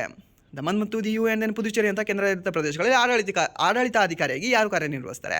ಮುಖ್ಯಮಂತ್ರಿ, ರಾಜ್ಯಪಾಲ, ಉಪರಾಜ್ಯಪಾಲ ಅಥವಾ ಆಡಳಿತಾಧಿಕಾರಿ, ಇಲ್ಲಾಂದರೆ ರಾಷ್ಟ್ರಪತಿ ಸ್ವತಃ ಅಂತ ಕೊಟ್ಟಿದ್ದಾರೆ. ಯಾರಿರ್ತಾರೆ? ಸರಿ, ಒಂದು ಆಡಳಿತಾಧಿಕಾರಿ ಇರ್ತಾರೆ ಅಥವಾ ಈ ಒಂದು ಉಪರಾಜ್ಯಪಾಲ ಇರ್ತಾರೆ ಅಂತ ಹೇಳ್ತೀವಿ. ಲೆಫ್ಟಿನೆಂಟ್ ಗವರ್ನರ್ಸ್ ಅಂತ ಹೇಳ್ತೀವಲ್ವಾ? ಹಾಗಾದರೆ ಒಂದು ದಿಯು ದಮನಲ್ಲಿ ಯಾರಿದ್ದಾರೆ? ಪ್ರಫುಲ್ ಪಟೇಲ್ ಅವರು. ಓಕೆ, ಆ್ಯಂಡ್ ನೆಕ್ಸ್ಟ್ ಈ ಒಂದು ಪುದುಚೇರಿಯಲ್ಲಿ ಯಾರು ಕಂಡು ಬರ್ತಾರೆ? ಪುದುಚೇರಿಯಲ್ಲಿ ಕೈಲಾಶ್ನಾಥನ್ ಅವರು ಇದ್ದಾರಾ? ಹೌದು. ಓಕೆ, ಕೈಲಾಶ್ನಾಥನ್ ಅವರು ಇದ್ದಾರೆ ನೋಡಿ, ಎಲ್ಲಿ ಒಂದು ಪುದುಚೇರಿಯಲ್ಲಿ. ರಂಗರಾಜನ್ ಅವರು CM ಆಗಿದ್ದರೆ, ಈ ಕೈಲಾಶ್ನಾಥನ್ ಅವರು ಈ ಪುದುಚೇರಿಯ ಆಡಳಿತಾಧಿಕಾರಿಯಾಗಿದ್ದಾರೆ. ಓಕೆ, ಅದು ಸಹ ನಿಮ್ಗೆ ಗೊತ್ತಿರಲಿ. ಆ್ಯಂಡ್ ದೆನ್ ಅದು ಸಹ ನಿಮಗೆ ಕೇಳೋ ಚಾನ್ಸಸ್ ಇರುತ್ತೆ. ಆ್ಯಂಡ್ ನೆಕ್ಸ್ಟ್ ಈ ಒಂದು ಭಾರತ ಸಂವಿಧಾನದ ಅನುಚ್ಛೇದ 739 ಪ್ರಕಾರ ಪ್ರತಿಯೊಂದು ಕೇಂದ್ರಾಡಳಿತ ಪ್ರದೇಶದ ಆಡಳಿತವನ್ನು ಭಾರತ ರಾಷ್ಟ್ರಪತಿಗಳು ನಡೆಸುತ್ತಾರೆ. ರಾಷ್ಟ್ರಪತಿಗಳು ತಮ್ಮ ಪರವಾಗಿ ಒಬ್ಬ ಪ್ರತಿನಿಧಿಯನ್ನು ನೇಮಿಸುತ್ತಾರೆ. ವಿಧಿ 239. ಅವರನ್ನು ಕೇಂದ್ರಾಡಳಿತ ಪ್ರದೇಶದ ಸ್ವರೂಪಕ್ಕೆ ಅನುಗುಣವಾಗಿ ಉಪರಾಜ್ಯಪಾಲ ಅಥವಾ ಆಡಳಿತಾಧಿಕಾರಿ ಎಂದು ಕರೆಯಲಾಗ್ತದೆ. ಓಕೆ, ಇದು ಸಹ ನಿಮಗೆ ಗೊತ್ತಿರಲಿ. ಆ್ಯಂಡ್ ನೆಕ್ಸ್ಟ್ ಇಲ್ಲಿ ನಿಮಗೆ ಕೇಳಬಹುದು ಏನೇನಂತ, ಇಲ್ಲಿ ಲೆಫ್ಟಿನೆಂಟ್ ಗವರ್ನರ್ ಅಂತ ಯಾರನ್ನ ಕರೀತಾರೆ, ಆ್ಯಂಡ್ ದೆನ್ ಅಡ್ಮಿನಿಸ್ಟ್ರೇಟರ್ ಯಾರನ್ನ ಕರೀತಾರೆ ಅಂತ. ಲೆಫ್ಟಿನೆಂಟ್ ಗವರ್ನರ್ ಅಂದರೆ ಉಪರಾಜ್ಯಪಾಲ, ಆ್ಯಂಡ್ ದೆನ್ ಅಡ್ಮಿನಿಸ್ಟ್ರೇಟರ್ ಅಂದರೆ ಆಡಳಿತಾಧಿಕಾರಿ. ಓಕೆ, ಸೊ ನಿಮ್ಗೆ ಗೊತ್ತಿರಲಿ ಯಾವ್ದ್ಯಾವುದು ಅಂದರೆ ಈ ಒಂದು ಪುದುಚೇರಿ, ದೆಹಲಿ, ಅಂಡಮಾನ್ ನಿಕೋಬಾರ್, ಲಡಾಖ್ ಮತ್ತು ಜಮ್ಮು ಕಾಶ್ಮೀರದಲ್ಲಿ ಈ 5ರಲ್ಲಿ ಸಹ ಉಪರಾಜ್ಯಪಾಲ ಕಂಡು ಬರ್ತಾರೆ. ಆ್ಯಂಡ್ ನೆಕ್ಸ್ಟ್ ಈ ಒಂದು ದಿಯು ದಮನ್, ನಗರ ಹವೇಲಿ, ಲಕ್ಷದ್ವೀಪ ಆ್ಯಂಡ್ ದೆನ್ ಚಂಡೀಗಢದಲ್ಲಿ ಇಲ್ಲಿ ಆಡಳಿತಾಧಿಕಾರಿ ಇರ್ತಾರೆ. ಹೇಗೆ ನೆನಪಿಟ್ಕೊಳ್ಬೇಕು ಸರ್ ಇದನ್ನು? ಏನಿಲ್ಲ, ನಮ್ಮ ಭಾರತ ಹೀಗಿದೆ ಅಲ್ವಾ? ಈ ರೈಟಲ್ಲಿರೋದು ಬಿಟ್ಬಿಡಿ, ನೀವು ಜಸ್ಟ್ ಲೆಫ್ಟಲ್ಲಿರೋದು ಮಾತ್ರ 3 ನೆನ್ಪಿಟ್ಕೊಳ್ಳಿ. ಓಕೆ, ಸೊ ಇಲ್ಲಿ ಲಕ್ಷದ್ವೀಪ ಇದೆ, ಇಲ್ಲಿ ದಿಯು ದಮನ್, ದಾದ್ರಾ ನಗರ್ ಹವೇಲಿ ಇದೆ, ಇಲ್ಲಿ ಚಂಡೀಗಢ ಇದೆ. ಒಂದು ಸ್ಟ್ರೇಟ್ ಲೈನ್ ಹೇಳಿದ್ಬಿಡಿ. ಈ ಸ್ಟ್ರೇಟ್ ಲೈನಲ್ಲಿ ಕಂಡುಬರ್ತಕ್ಕಂಥ ವ್ಯಕ್ತಿಗಳು ಮಾತ್ರ ಆಡಳಿತಾಧಿಕಾರಿಗಳಾಗಿರ್ತಾರೆ. ಸೊ ಉಳಿದವ್ರು ಎಲ್ಲರೂ ಸಹ ನಮಗೇನಾಗಿರ್ತಾರೆ? ಆಡಳಿತಾಧಿಕಾರಿ ಅಲ್ಲ ಅಂತ. ಸಿಂಪಲ್ ಟ್ರಿಕ್ ಇದು, ನೆನ್ಪುಳಿದು ಬಿಡ್ತದೆ. ಓಕೆ, ಸೊ ಇದನ್ನು ಬಿಟ್ಟು ನೀವು ಬೇರೆ ಏನಾದರೂ ನಿಮ್ಮ ಮೈಂಡಲ್ಲಿ ಇತ್ತು ಅಂದರೆ ನೀವು ಯೂಸ್ ಮಾಡಬಹುದು. ಬಟ್ ಯಾಕೆಂದರೆ ಇದ್ರ ಮೇಲೆ ಪ್ರಶ್ನೆ ಕೇಳಿದ್ದಾನೆ, ಈ ಕೆಳಗಿನ ಯಾರು ಆಡಳಿತಾಧಿಕಾರಿಯಾಗಿದ್ದಾರೆ, ಈ ಕೆಳಗಿನ ಯಾರು ಉಪರಾಜ್ಯಪಾಲ ಆಗಿದ್ದಾರೆ ಅಂತ ಪ್ರಶ್ನೆ. ಸೆಂಟ್ರಲ್ ಗೌರ್ಮೆಂಟ್ ಎಕ್ಸಾಮಲ್ಲಿ, ಇವನ್ ನಿಮ್ಗೆ ಗೊತ್ತಿರಲಿ, ಸ್ಟೇಟ್ ಗೌರ್ಮೆಂಟ್ ಎಕ್ಸಾಮಲ್ಲೂ ಸಹ ಇದೇ ಮಾಡಲಲ್ಲಿ ಕ್ವಶನ್ನ ಕೇಳಿದ್ದಾನೆ ಹೇಳಿಕೆ ರೂಪದಲ್ಲಿ. ಓಕೆ, ಸೊ ಅದಕ್ಕೆ ನಿಮ್ಗೆ ಗೊತ್ತಿರಬೇಕಾಗತ್ತೆ. ಸ್ಟೇಟ್ ಲೈನ್ ನಿಮ್ಗೆ ನೆನಪುಳಿತದ? ಎಷ್ಟು ರಾಜ್ಯಕ್ಕೆ? 3 ರಾಜ್ಯಕ್ಕೆ, 3 ಕೇಂದ್ರಾಡಳಿತ ಪ್ರದೇಶಕ್ಕೆ. Okay, good. ಅಂದರೆ ನೆಕ್ಸ್ಟ್ ಈ ಒಂದು 1928ರಲ್ಲಿ ಗುಜರಾತ್ನಲ್ಲಿ ನಡೆದ ಪ್ರಸಿದ್ಧ ಬಾರ್ಡೋಲಿ ಸತ್ಯಾಗ್ರಹದ ನೇತೃತ್ವವನ್ನು ವಹಿಸಿದ್ದವರು ಯಾರು ಅಂತ ಸರ್ನಾ. ಸೊ ಈ ಒಂದು ಬಾರ್ಡೋಲಿ ಸತ್ಯಾಗ್ರಹದ ನೇತೃತ್ವ ಇವರು ವಹಿಸಿದ್ದ ಕಾರಣಕ್ಕಾಗಿಯೇ ವಲ್ಲಭಾಯ್ ಪಟೇಲ್ ಅವರಿಗೆ ಸರ್ದಾರ್ ಎಂಬ ಬಿರುದು ಬರ್ತದೆ. ಸೊ ಮೀನ್ಸ್ ಅವಾಗಿನಿಂದ ನಾವು ಹೇಳ್ತೀವಿ ಸರ್ದಾರ್ ವಲ್ಲಭಾಯ್ ಪಟೇಲ್ ಅಂತ. ಯಾರು ಕೊಟ್ಟಿದ್ದಾರೆ ಸರ್ ಇವರಿಗೆ ಈ ಬಿರುದನ್ನು ಅಂತ ಕೇಳಿದ್ರೆ ಈ ಬಾರ್ಡೋಲಿಯಲ್ಲಿ ಕಂಡುಬರ್ತಕ್ಕಂತಹ ಮಹಿಳೆಯರು ಕೊಡ್ತಾರೆ ಇವರಿಗೆ ಆ್ಯಕ್ಚುಲಿ. ಓಕೆ, ಸರ್ದಾರ್ ಅಂತ ಕರೀತಾರೆ. ಆ್ಯಂಡ್ ದೆನ್ ಅದು ಆದ ನಂತರ ಮಹಾತ್ಮ ಗಾಂಧೀಜಿಯವರು ಸೇಮ್ ನೇಮಿಂದ ಕರೀತಾರೆ ಅವರನ್ನು. ಮಹಾತ್ಮ ಗಾಂಧೀಜಿಯವರು ಸರ್ದಾರ್ ಅಂತ ಕರೆದ್ರು ಅಂತ ಸಹ ಕೊಟ್ಟರು ಸಹ ನಿಮಗೆ ಕರೆಕ್ಟ್. ಸೊ ಅದು ಕೊಡಲಿಲ್ಲ ನಿಮಗೆ ಆಪ್ಷನ್ ಈ ಒಂದು ಬಾರ್ಡೋಲಿಯ ರೈತರು ಅಥವಾ ಈ ಒಂದು ಬಾರ್ಡೋಲಿಯ ಮಹಿಳೆಯರು ಕರೆದಿದ್ದಾರೆ ಅಂತ ಕೊಟ್ಟರು ಸಹ ನಿಮಗೆ ರೈಟ್ ಆಗುತ್ತೆ ಆನ್ಸರ್. ಓಕೆ, ಸೊ ಇದೆರಡು ಸಹ ನಿಮ್ಗೆ ಗೊತ್ತಿರಲಿ. ಆ್ಯಂಡ್ ನೆಕ್ಸ್ಟ್ ಓಕೆ ಇಲ್ಲಿದೆ ನೋಡಿ, 1928ರ ಬಾರ್ಡೋಲಿ ಸತ್ಯಾಗ್ರಹವು ಗುಜರಾತ್ನ ಬಾರ್ಡೋಲಿಯಲ್ಲಿ ಬ್ರಿಟಿಷ್ ಸರ್ಕಾರವು ಹೇರಿದ ಹೆಚ್ಚುವರಿ ಭೂಮಿ ತೆರಿಗೆಯ ವಿರುದ್ಧದ ಒಂದು ಪ್ರಮುಖ ರೈತ ನೇತೃತ್ವದ ಪ್ರತಿಭಟನೆಯಾಗಿತ್ತು. ಸರ್ದಾರ್ ವಲ್ಲಭಾಯ್ ಪಟೇಲ್ ಅವರ ಆಂದೋಲನದ ನೇತೃತ್ವವನ್ನು ವಹಿಸಿದ್ದರು ಸರ್ನಾ. ಸೊ ಅವರನ್ನು ಭಾರತದ ಲೋಹ ಪುರುಷ ಎಂದು ಕರೆಯಲಾಗ್ತದೆ. ಲೋಹ ಪುರುಷ ಅಂದರೆ ಏನು? ಐರನ್ ಮ್ಯಾನ್ ಅಂತ. ಓಕೆ, ಸೊ ಐರನ್ ಮ್ಯಾನ್ ಅಂತ ಕರೆಯಲಾಗ್ತದೆ. ಸೊ ಮಹಾತ್ಮ ಗಾಂಧೀಜಿಯವರು ವಿಠಲ್ ಭಾಯ್ ಪಟೇಲ್ ಅವರಿಗೆ ಸರ್ದಾರ್ ಎಂಬ ಬಿರುದನ್ನು ನೀಡಿದರು. ಭಾರತವನ್ನು ಒಗ್ಗೂಡಿಸುವಲ್ಲಿ ಪ್ರಮುಖ ಪಾತ್ರ ವಹಿಸಿದ್ದಕ್ಕಾಗಿ ಅವರನ್ನು ಭಾರತದ ಬಿಸ್ಮಾರ್ಕ್ ಎಂದು ಸಹ ಕರೆಯಲಾಗ್ತದೆ. ಭಾರತ ಬಿಸ್ಮಾರ್ಕ್ ಈ ಆ್ಯಕ್ಚುಲಿ ಬಿಸ್ಮಾರ್ಕ್ ಎಲ್ಲಿ ಕಂಡು ಬರ್ತಾರೆ? ಜರ್ಮನಿಯಲ್ಲಿ ಕಂಡು ಬರ್ತಿದ್ರು. ಓಕೆ, ಸೊ ಇವರು ನಮ್ಮ ಭಾರತ ಬಿಸ್ಮಾರ್ಕ್ ಅಂತ ಹೇಳ್ತೀವಿ. ಯಾರನ್ನ? ಸರ್ದಾರ್ ವಲ್ಲಭಾಯ್ ಪಟೇಲ್ ಅವರನ್ನು. ಆ್ಯಂಡ್ ನೆಕ್ಸ್ಟ್ ಪ್ರಶ್ನೆ, ಒಂದು ಫೈಲ್ ಈಗಾಗಲೇ ಕಂಪ್ಯೂಟರ್ನಲ್ಲಿ ಸೇವ್ ಆಗಿದ್ದಾರೆ ಮತ್ತು ನೀವು ಅದರ ಪ್ರತಿಯನ್ನು ಇನ್ನೊಂದು ಸ್ಥಳದಲ್ಲಿ ಕಾಪಿ ಮಾಡಲು ಬಯಸಿದರೆ ಯಾವ ಶಾರ್ಟ್ಕಟಿಯನ್ನು ಬಳಸ್ತೀವಿ ಅಂತ. ಏನು ಸರ್ ಇದು? ಚಿಕ್ಕ ಹುಡುಗ ಸಹ ಹೇಳ್ತಾರೆ. Ctrl+C ನಾವು ಮೊದಲು ಕ್ಲಿಕ್ ಮಾಡ್ತೀವಿ, ಆಮೇಲೆ Ctrl+V ಮಾಡ್ತೀವಿ. Ctrl+C ಅಂದರೆ ಕಾಪಿ, Ctrl+V ಅಂದರೆ ಪೇಸ್ಟ್ ಅಷ್ಟೇ. Okay, if a file is already saved in a computer and you want to bring it to another location as well ಅಂತಂದರೆ ಅಲ್ಲಿ ಆ್ಯಂಡ್ ದೆನ್ ಇಲ್ಲಿ ಸಹ. Okay, so which shortcut key will be used ಅಂತ ಕೊಟ್ಟಿದ್ದಾನೆ sir. Ctrl+X and then Ctrl+V ಆಗುತ್ತಲ್ಲ, ಯಾಕಾಗಲ್ಲ? And then ಇಲ್ಲಿಂದ ಅದು ಸಹ ಇಲ್ಲಿ ಶಿಫ್ಟ್ ಆಗುತ್ತೆ. ಅಲ್ಲಿ ಆ್ಯಸ್ ವೆಲ್ ಅಂತ ಮೆನ್ಷನ್ ಮಾಡಿರಲಿಲ್ಲ ಅಂದರೆ ಇದು ಆಗಿರೋದು ಆನ್ಸರ್. ಓಕೆ, ಯಾಕೆಂದರೆ ನಿಮಗೆ ಈ ಫೈಲಲ್ಲೂ ಸಹ ಇರಬೇಕದು. ಇಲ್ಲಿ ಏನೋ ಒಂದಿದೆ ನೋಡಿ. ಓಕೆ, ಇಲ್ಲಿ ಸೋಮ್ ಅಂತ ಬರೀತೀನಿ ನಾನು. ಸೋಮನ ಒಂದು ಟೆಕ್ಸ್ಟ್ ಇದೆ. ಸೊ ಇದು ನಾನು ಈ ಫೈಲಲ್ಲಿ ನಾನು ಕಾಪಿ ಮಾಡ್ಕೊಳ್ಬೇಕು. ಓಕೆ, ಸೊ Ctrl+C ಮಾಡಿದ್ರೆ ಇಲ್ಲಿ ಇರುತ್ತೆ ಸೋಮನೋದು, ಇಲ್ಲಿ ಬರುತ್ತೆ ಸೋಮನೋದು. ಓಕೆ, ಬಟ್ ಏನಾದರೂ ನಾನು Ctrl+X ಮಾಡಿದ್ರೆ ಇಲ್ಲಿ ಸೋಮನೋದು ಹೋಗಿಬಿಡುತ್ತೆ, ಜಸ್ಟ್ ಇಲ್ಲಿ ಮಾತ್ರ ಉಳಿದು ಬಿಡುತ್ತೆ. ಸೊ ಆ್ಯಸ್ ವೆಲ್ ಅಂದರೆ ಇಲ್ಲಿ ಸಹ ಇರಬೇಕು ಆ್ಯಂಡ್ ಇಲ್ಲಿ ಸಹ ಇರಬೇಕು ಅಂತ. ಸೊ ಅದಕ್ಕೆ ಸರಿಯಾದ ಉತ್ತರ ಯಾವುದಾಗುತ್ತೆ ಅಂದರೆ ಆಪ್ಷನ್ ಬಿ ಆಗುತ್ತೆ. ಯಾವುದು? Ctrl+C ಆ್ಯಂಡ್ ದೆನ್ Ctrl+V ಅಂತ ಹೇಳ್ತೀವಿ.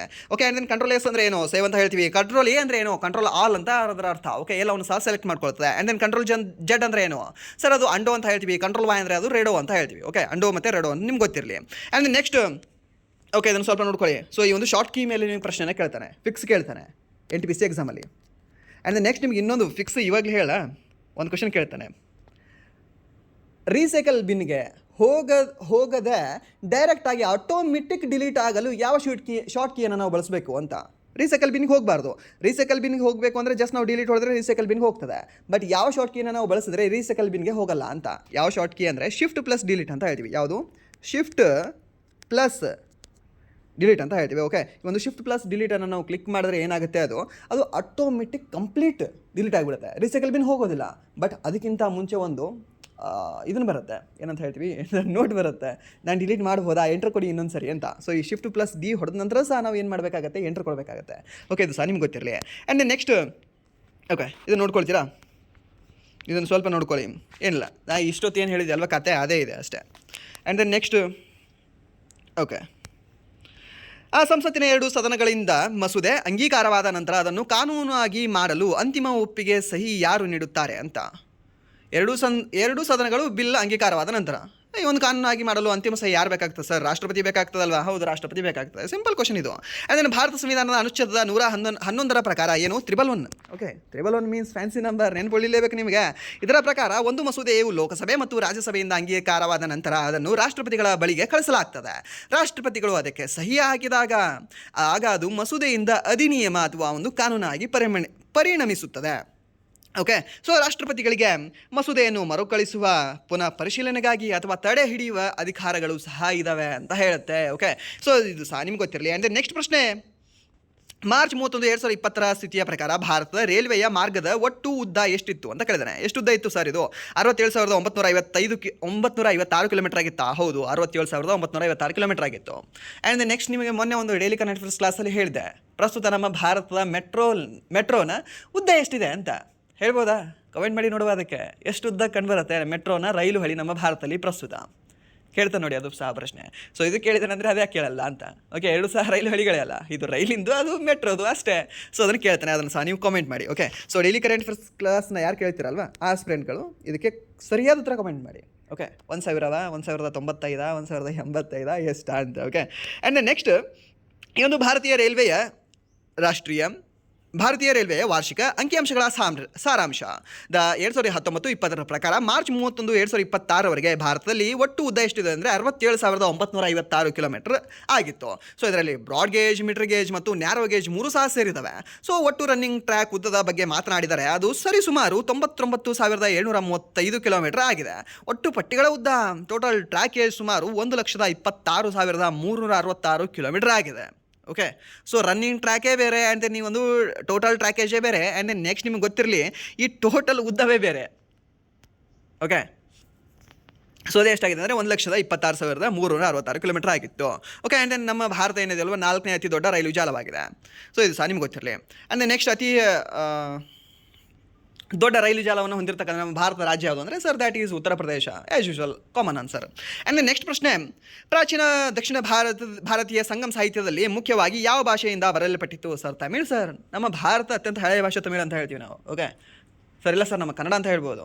ಬಟ್ ನಿಮ್ಗೆ ಗೊತ್ತಿರಲಿ, ನಾವು ಸಹ ಹೆಮ್ಮೆಯಿಂದಲೇ ಹೇಳಬೇಕಾಗತ್ತೆ. ಯಾಕೆಂದರೆ ಸೊ ಈ ನಮ್ಮ ತಮಿಳಾಗಿರಲಿ, ನಮ್ಮ ತೆಲುಗು ಆಗಿರಲಿ, ನಮ್ಮ ಕನ್ನಡ ಆಗಿರಲಿ, ತುಳು ಆಗಿರಲಿ, ಆ್ಯಂಡ್ ದೆನ್ ಇವೆಲ್ಲ ಸಹ ಒಂದೇ ತಾಯಿ ಮಕ್ಕಳು ಅಂತ ಹೇಳ್ಬೋದು, ಇಲ್ಲ ಅಂದರೆ ಅಣ್ಣ ತಮ್ಮಂದರು ಅಂತ ಹೇಳ್ಬೋದು, ವಾಟ್ ಎವರ್ ಹೇಳ್ಬೋದು. ಸೊ ಎಲ್ಲವೂ ಸಹ ಸೇಮ್ ಲಿಪಿಗಳಿದ್ದಾವೆ. ಒಂದು ರೀತಿ ನೀವು ಕಂಪೇರ್ ಮಾಡಿ ನೋಡಿ, ಗುಂಡಿಗೆ ಇರ್ತಾವೆ ನಮ್ಮ ಅಕ್ಷರಗಳು. ಓಕೆ, ಸೊ ಈ ಉತ್ತರ ಭಾರತದಲ್ಲಿ ನೀವು ನೋಡ್ಕೊಳ್ಳಿ, ಅಲ್ಲಿ ಹೇಗಿದೆ ಅಂದರೆ ಲಿಪಿ ಚೇಂಜ್ ಬರುತ್ತೆ. ಅವೆಲ್ಲ ಹೇಗೆ ಅಂದರೆ ಕಡ್ಡಿ ಥರ, ಮೀನ್ಸ್ ಸ್ಟ್ರೇಟ್ ಲೈನ್ ಥರ ಅವ್ರದ್ದು ಅಕ್ಷರಗಳು ಬರ್ತವೆ. ಆ್ಯಂಡ್ ನೆಕ್ಸ್ಟ್ ಓಕೆ, ಇದನ್ನು ನೋಡ್ಕೊಳ್ಳಿ ಏನಿದೆ. ಸಂಗಮ್ ಅಂದರೆ ಏನು? ಸಂಗಮ್ ಅಂದರೆ ಒಂದು ಸಭೆ ಅಂತ ಅರ್ಥ, ಒಂದು ಗುಂಪು ಅಂತ ಅರ್ಥ. ಓಕೆ, ಅಂದರೆ ಇದನ್ನು ಯಾವಾಗ ಬರೆಯಲ್ಪಟ್ಟಿದೆ ಅಂತ ಕೇಳಿದ್ರೆ ಕ್ರಿಸ್ತ ಪೂರ್ವ 300ರಿಂದ ಕ್ರಿಸ್ತ ಶಕ 300ವರೆಗೆ, ಮೀನ್ಸ್ 600 ವರ್ಷಗಳ ಕಾಲ ಇದನ್ನು ಬರೆಯಲ್ಪಟ್ಟಿದೆ. ಓಕೆ, ಯಾವುದೇ ಒಂದು ಸಂಗಮ್ ಸಾಹಿತ್ಯ. ಆ್ಯಂಡ್ ನೆಕ್ಸ್ಟ್ ಈ ಒಂದು ಸಂಗಮ್ ಸಾಹಿತ್ಯದ ಮೇಲೆ ನೀವು ಕೇಳ್ತಕ್ಕಂಥ ಪ್ರಶ್ನೆ ಯಾವುದು ಅಂದರೆ ಇದರಲ್ಲಿ ಯಾವ ಮನೆತನಗಳು ಕೊಡುಗೆ ನೀಡಿದ್ದವು ಅಂತ. ಯಾವುದ್ಯಾವುದು? ಪಾಂಡ್ಯ, ಚೇರ, Chola.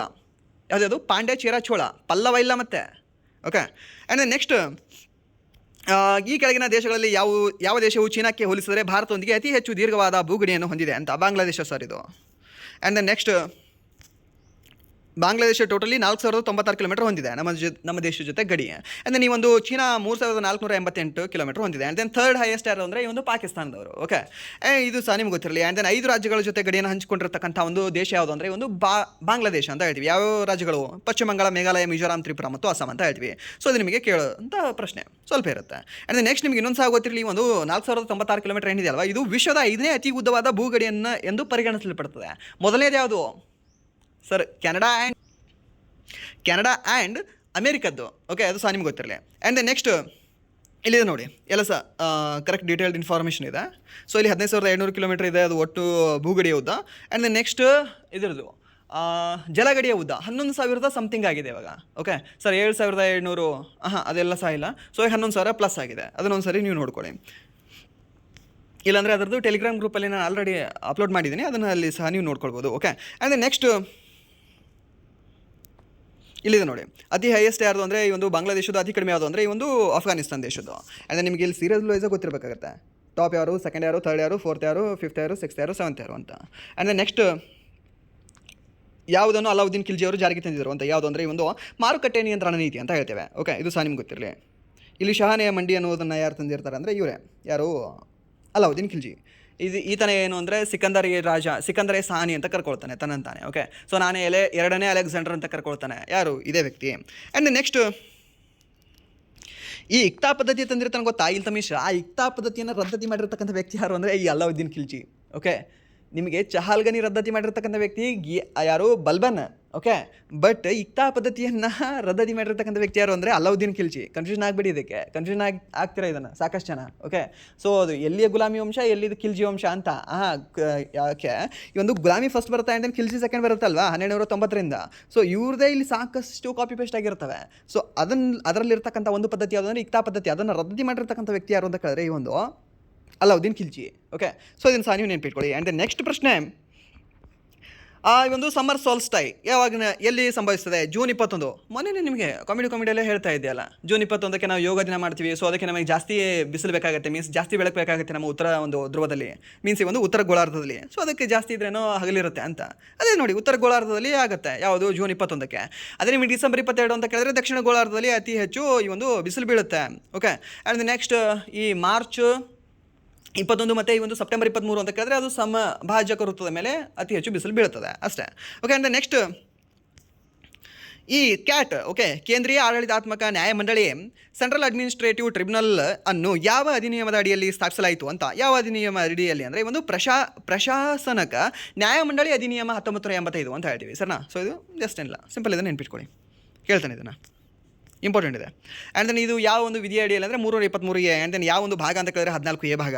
Okay, and then next starfish ಅಥವಾ ಈ ಒಂದು ತಾರಾ ಮೀನಿನಲ್ಲಿರ್ತಕ್ಕಂಥ ಜಲ ಸಂವಹನ ವ್ಯವಸ್ಥೆಯ ಮುಖ್ಯ ಕಾರ್ಯವೇನು ಅಂತ ಕೇಳಿದ್ದೇನೆ ಸರ್ನ. ಏನಾಗಿದೆ ಇದರ ಒಂದು ಮುಖ್ಯ ಕಾರ್ಯ ಅಂದರೆ, ಒಂದು ಸ್ಟಾರ್ ಫಿಶ್ನಲ್ಲಿ ಅದರ ನಳಿಕೆಯಂತಹ ಪಾದಗಳ ಒಂದು 2 ಫೀಟ್ನ ಮೂಲಕ ಚಲನೆಯನ್ನು ಮಾಡುವುದು, ಆಹಾರವನ್ನು ಹಿಡಿಯುವುದು, ಉಸಿರಾಟ ಮತ್ತು ಬೇಟೆಯನ್ನು ಹಿಡಿದುಕೊಟ್ಟುಕೊಳ್ಳುವುದು. ಮತ್ತು ಇದು ಒಂದು ಹೈಡ್ರಾಲಿಕ್ ವ್ಯವಸ್ಥೆಯಾಗಿದೆ. ಹೈಡ್ರಾಲಿಕ್ ನೀವು ಈ ಮೋಟ್ರ್ಗಳನ್ನು ಪಿಕ್ ಮಾಡೋಕ್ಕೆ, ಇಲ್ಲಾಂದರೆ ಹೈಡ್ರಾಲಿಕ್ ಯಾವುದಾದ್ರೂ ಈಗ ಕಾರ್ಗಳೆಲ್ಲ ಪಿಕ್ ಮಾಡ್ತಾರೆ ಗೊತ್ತಾ ಹೈಡ್ರಾಲಿಕ್ಕಿಂದ, ಇಲ್ಲಾಂದರೆ ಕಂಟೈನರ್ಗಳನ್ನು ಪಿಕ್ ಮಾಡ್ತಾರೆ ಹೈಡ್ರಾಲಿಕ್ಕಿಂದ. ಸೊ ಆ ರೀತಿ ಇದು ಹೊಂದಿದೆ ಈ ಒಂದು ಸ್ಟಾರ್ ಫಿಶ್ದು ಒಂದು ಜಲಸಂವಹನ ವ್ಯವಸ್ಥೆ. ಓಕೆ, ಆ್ಯಂಡ್ ದೆನ್ ಇದು ನೀರಿನ ಒತ್ತಡವನ್ನು ಬಳಸಿಕೊಂಡು ಸ್ಟಾರ್ ಫಿಶ್ ಸಮುದ್ರದ ತಳದಲ್ಲಿ ಚಲಿಸಲು ಮತ್ತು ಬೇಟೆಯಾಡಲು ಸಹಾಯವನ್ನು ಮಾಡ್ತದೆ. ಯಾವುದೇ ಒಂದು ಸ್ಟಾರ್ ಫಿಶ್ ಅಂತ ಹೇಳ್ತೀವಿ. ಓಕೆ, ಆ್ಯಂಡ್ ನೆಕ್ಸ್ಟ್ ಈ ಒಂದು ಹೈಡ್ರಾಲಿಕ್ ಬ್ರೇಕ್ಗಳು ಭೌತಶಾಸ್ತ್ರದ ಯಾವ ನಿಯಮ ಅಥವಾ ತತ್ವದ ಮೇಲೆ ಕಾರ್ಯನಿರ್ವಹಿಸ್ತದೆ. ಸೊ ಎಕ್ಸಾಕ್ಟ್ ಇದೆ ಹೈಡ್ರಾಲಿಕ್ ಬ್ರೇಕ್ಗಳನ್ನು ನಿಮ್ಗೆ ಹೇಳಿದೆ. ಓಕೆ, ಹೈಡ್ರಾಲಿಕ್ ಕೋಟ್ನಲ್ಲಿ ದ ಫೋರ್ಸ್. ಓಕೆ, ಸೊ ಅದ್ರ ಮೇಲೇ ಈ ಒಂದು ಸ್ಟಾರ್ ಫಿಶ್ ಸಹ ಕೆಲಸವನ್ನು ನಿರ್ವಹಿಸ್ತದೆ ನೋಡಿ. ಸೊ ಇದು ಯಾವುದು ಬರ್ನೌಲಿಯ ತತ್ವ, ಪಾಸ್ಕಲ್ನ ನಿಯಮ, ಆರ್ಕಿಮಿಡೀಸ್ ತತ್ವ, ಆ್ಯಂಡ್ ನ್ಯೂಟನ್ನ 3ನೇ ನಿಯಮ ಅಂತ ಕೊಡ್ತಿದ್ದಾನೆ. ಸೊ ಇದಕ್ಕೆ ಸರಿ ಉತ್ತರ ಯಾವುದಾಗುತ್ತೆ? ಆಪ್ಷನ್ ಬಿ ಆಗುತ್ತಾ, ಪಾಸ್ಕಲ್ ನಿಯಮ ಆಗುತ್ತೆ. ಆ್ಯಂಡ್ ನೆಕ್ಸ್ಟ್ ಈ ಒಂದು ಪಾಸ್ಕಲ್ ನಿಯಮ ಏನಂತ ಹೇಳುತ್ತೆ, ಈ ಒಂದು ಪಾಸ್ಕಲ್ ತತ್ವದ ಒಂದು ಕಾರ್ಯನಿರ್ವಹಿಸ್ತದೆ ಯಾವುದು, ಈ ಹೈಡ್ರಾಲಿಕ್ ಬ್ರೇಕ್. ಈ ತತ್ವ ಏನು ಹೇಳ್ತದೆ ಅಂದರೆ, ಒಂದು ಮುಚ್ಚಿದ ದ್ರವ ವ್ಯವಸ್ಥೆಯಲ್ಲಿ ಒಂದು ಸ್ಥಳದಲ್ಲಿ ಹಾಕಿದ ಒತ್ತಡವು ಕಡಿಮೆಯಾದಾಗ ಎಲ್ಲ ದಿಕ್ಕುಗಳಲ್ಲಿ ಸಮನಾಗಿ ಸಂಪೂರ್ಣ ದ್ರವದಲ್ಲಿ ಪ್ರಸಾರವಾಗ್ತದೆ ಅಂತ ಹೇಳ್ತಾನೆ. ಒಂದ್ಸಲ ಇನ್ನೂ ಓದ್ಕೊಳ್ಳಿ ಇದನ್ನು ಬೇಕಾದರೆ, ಇದನ್ನು ನೆನ್ಪಿಟ್ಕೊಳ್ಳಿ. ಯಾಕಂದರೆ ಈ ಒಂದು ಪಾಸ್ಕಲ್ ನಿಯಮದ ಒಂದು ತತ್ವ ಏನು ಹೇಳುತ್ತೆ ಅಂತ ನಿಮಗೆ ಕೇಳ್ತಾನೆ. ಓಕೆ, ಅಂದರೆ ನೆಕ್ಸ್ಟ್ ಪ್ರಶ್ನೆ ಒಂದು ತಾವರ್ ಚಂದ್ ಗೆಹ್ಲೋಟ್ ಅವ್ರ ಬಗ್ಗೆ. ಸರ್ ನಮ್ಮ ಕರ್ನಾಟಕದ ರಾಜ್ಯಪಾಲರಾಗಿದ್ದಾರೆ, ಹೌದಾ? ಎಷ್ಟನೇ ರಾಜ್ಯಪಾಲರಾಗಿದ್ದಾರೆ? 19ನೇ ರಾಜ್ಯಪಾಲರಾಗಿದ್ದಾರಾ? ಇದು ಇಂಪಾರ್ಟೆಂಟ್ ಇದೆ. ಓಕೆ, ಸೊ ಅದನ್ನು ನೀವು ಗೆಸ್ ಮಾಡಿ. ಆ್ಯಂಡ್ ನೆಕ್ಸ್ಟ್ ಹೇಳಿಕೆ ಏನು ಕೊಟ್ಟಿದ್ದಾನೆ ಅಂದರೆ, ಅವರು ಮಧ್ಯಪ್ರದೇಶದಿಂದ ಬಂದ ಕರ್ನಾಟಕದ ಮೊದಲ ರಾಜ್ಯಪಾಲರಾಗಿದ್ದಾರೆ ಅಂತ ಕೊಟ್ಟಿದ್ದಾನೆ. ಹೌದಾ? ಇದನ್ನು ಕರ್ನಾಟಕದ ಅಭ್ಯರ್ಥಿಗಳೇ ಆಗಿದ್ದೀರಲ್ವ ನೀವು. ಸೊ ಇದನ್ನು ನೀವು ಹೋಮ್ವರ್ಕ್ ತೊಗೊಳ್ಳಿ. ಇದನ್ನು ಹೋಮ್ವರ್ಕ್ ತೊಗೊಂಡು ಇದನ್ನು ಹೋಮ್ವರ್ಕಾಗಿ ನೀವು ಆನ್ಸರ್ನ ಮಾಡಿ. ಓಕೆ, ಸೊ ಇದು ಹೇಳಿಕೆ 1-2 ಕರೆಕ್ಟ್ ಆಗಿದಾವೆ, ಅಥವಾ ಹೇಳಿಕೆ 1-2 ರಾಂಗ್ ಇದಾವೆ, ಅಥವಾ ಹೇಳಿಕೆ 1 ಮಾತ್ರ ಕರೆಕ್ಟ್ ಇದೆ, ಅಥವಾ ಹೇಳಿಕೆ 2 ಮಾತ್ರ ಕರೆಕ್ಟ್ ಇದೆ ಅಂತ. ಓಕೆ, ಸೊ ಅದನ್ನು ನೀವು ಆನ್ಸರ್ ಮಾಡಿ ಅಂತ ಹೇಳ್ತಾ, ಸೊ ಇದನ್ನು ನಿಮ್ಮ ಹೋಮ್ವರ್ಕಾಗಿ ಕೊಡ್ತಿದ್ದೇನೆ. ಆ್ಯಂಡ್ ಈ ಒಂದು ಕ್ಲಾಸಿನ ಕೊನೆಯ ಪ್ರಶ್ನೆ, ಜುಲೈ 2025ರಲ್ಲಿ ಟರ್ಕಿಯ 970 kg ತೂಕದ ತನ್ನ ಅತ್ಯಂತ ಶಕ್ತಿಶಾಲಿ ಸಾಂಪ್ರದಾಯಿಕ ಪರಮಾಣು ಅಲ್ಲದ ಬಾಂಬನ್ನು ಅನಾವರಣಗೊಳಿಸಿತು. ಅದರ ಹೆಸರೇನು ಅಂತ ಕೇಳಿದಾನೆ. ಯಾರ್ದು? ಟರ್ಕಿ ಅವ್ರದ್ದು. ಟೈಫೋನ್, ಗಜಾಫ್, ಗೋಲ್ಡೋಗನ್ ಆ್ಯಂಡ್ ದೆನ್ ಸೋಮ್ಜಿ ಅಂತ ಕೊಟ್ಟಿದ್ದಾರೆ. ಸರಿನಾ? ಯಾವುದು? ಈ ಒಂದು ಸೋಮ್ಜಿ ಅಲ್ಲ, ಸೋಮ್ಜೆ. ಸೊ ಯಾವುದು ಅಂದರೆ ಒಂದು ಗಜಾಫ್ ಅಂತ ಹೇಳ್ತೀವಿ. ಯಾವುದು? ಒಂದು ಗಜಾಫ್ ಯಾವ ದೇಶದ್ದು? ಈ ಒಂದು 970 kg ಹೊಂದಿರತಕ್ಕಂಥ ಟರ್ಕಿ ದೇಶದ್ದು ಇದು ಪರಮಾಣು ಅಲ್ಲದೇ ಇರತಕ್ಕಂಥ ಒಂದು ಬಾಂಬ್ ಆಗಿದೆ. ಓಕೆ, ಸೊ ಇದು ನಿಮ್ಗೆ ಗೊತ್ತಿರಲಿ. ಆ್ಯಂಡ್ ದೆನ್ ನೆಕ್ಸ್ಟ್ ಈ ಇರಾನ್ ಇತ್ತೀಚೆಗೆ ಯಾವ್ಯಾವ ಬಾಂಬ್ಗಳನ್ನು ಹಾಕ್ತಾ ಇದೆ, ಯಾವ್ಯಾವ ಡ್ರೋನ್ಗಳನ್ನು ಹಾಕ್ತಾ ಇದೆ ಅಲ್ವಾ, ಅದನ್ನು ಸ್ವಲ್ಪ ನೋಡ್ಕೊಳ್ಳಿ, ಅದರ ಮೇಲೆ ಕೇಳೋ ಚಾನ್ಸ್ ಸ್ವಲ್ಪ ಜಾಸ್ತಿ ಇರುತ್ತೆ. ಆ್ಯಂಡ್ ದೆನ್ ನೆಕ್ಸ್ಟ್ ಇನ್ನೊಂದು ಪ್ರಶ್ನೆ ಇರಬಹುದು. ಓಕೆ, ಸೊ ಇದೇನಿದೆ ಪ್ರಶ್ನೆ ಅಂತಂದರೆ, ಭಾರತೀಯ ಸಂವಿಧಾನದ 8ನೇ ಅನುಸೂಚಿಯಲ್ಲಿ ಸೇರಿಸಲಾಗಿರುವ ಟಿಬೆಟೋ ಬರ್ಮನ್ ಭಾಷಾ ಕುಟುಂಬದ ಒಂದು ಪ್ರಮುಖ ಭಾಷೆ ಯಾವುದು ಅಂತ ಕೇಳಿದ್ದೇನೆ. ಸರ್ನ ಯಾವುದು ಅಂದರೆ, ಸರ್ ದ್ಯಾಟ್ ಈಸ್ ಈ ಒಂದು ಮಣಿಪುರಿ ಅಂತ ಹೇಳ್ತೀವಿ. ಸರ್ನ ಯಾವುದು? ಒಂದು ಮಣಿಪುರಿ ಮತ್ತು ಬೋಡೋ ಅಂತ ಹೇಳ್ತೀವಿ. ಸೊ ಅದರಲ್ಲಿ ನಾವು ಪ್ರಮುಖವಾಗಿ ಒಂದು ಮಣಿಪುರಿ ಅಂತಲೇ ಕನ್ಸಿಡರ್ ಮಾಡ್ಕೊಳ್ತೇವೆ. ಓಕೆ, ಇದನ್ನು ಸಹ ನೀವು ನೆನ್ಪಿಟ್ಕೊಳ್ಳಿ. ಸೊ ಇದಾಗಿತ್ತು ಇಲ್ಲಿವರೆಗೆ RRB NTPC graduation 16th March first ಶಿಫ್ಟಲ್ಲಿ ನಡೆದಿರತಕ್ಕಂಥ ಪ್ರಶ್ನೆ ಪತ್ರಿಕೆಯ ವಿಶ್ಲೇಷಣೆ.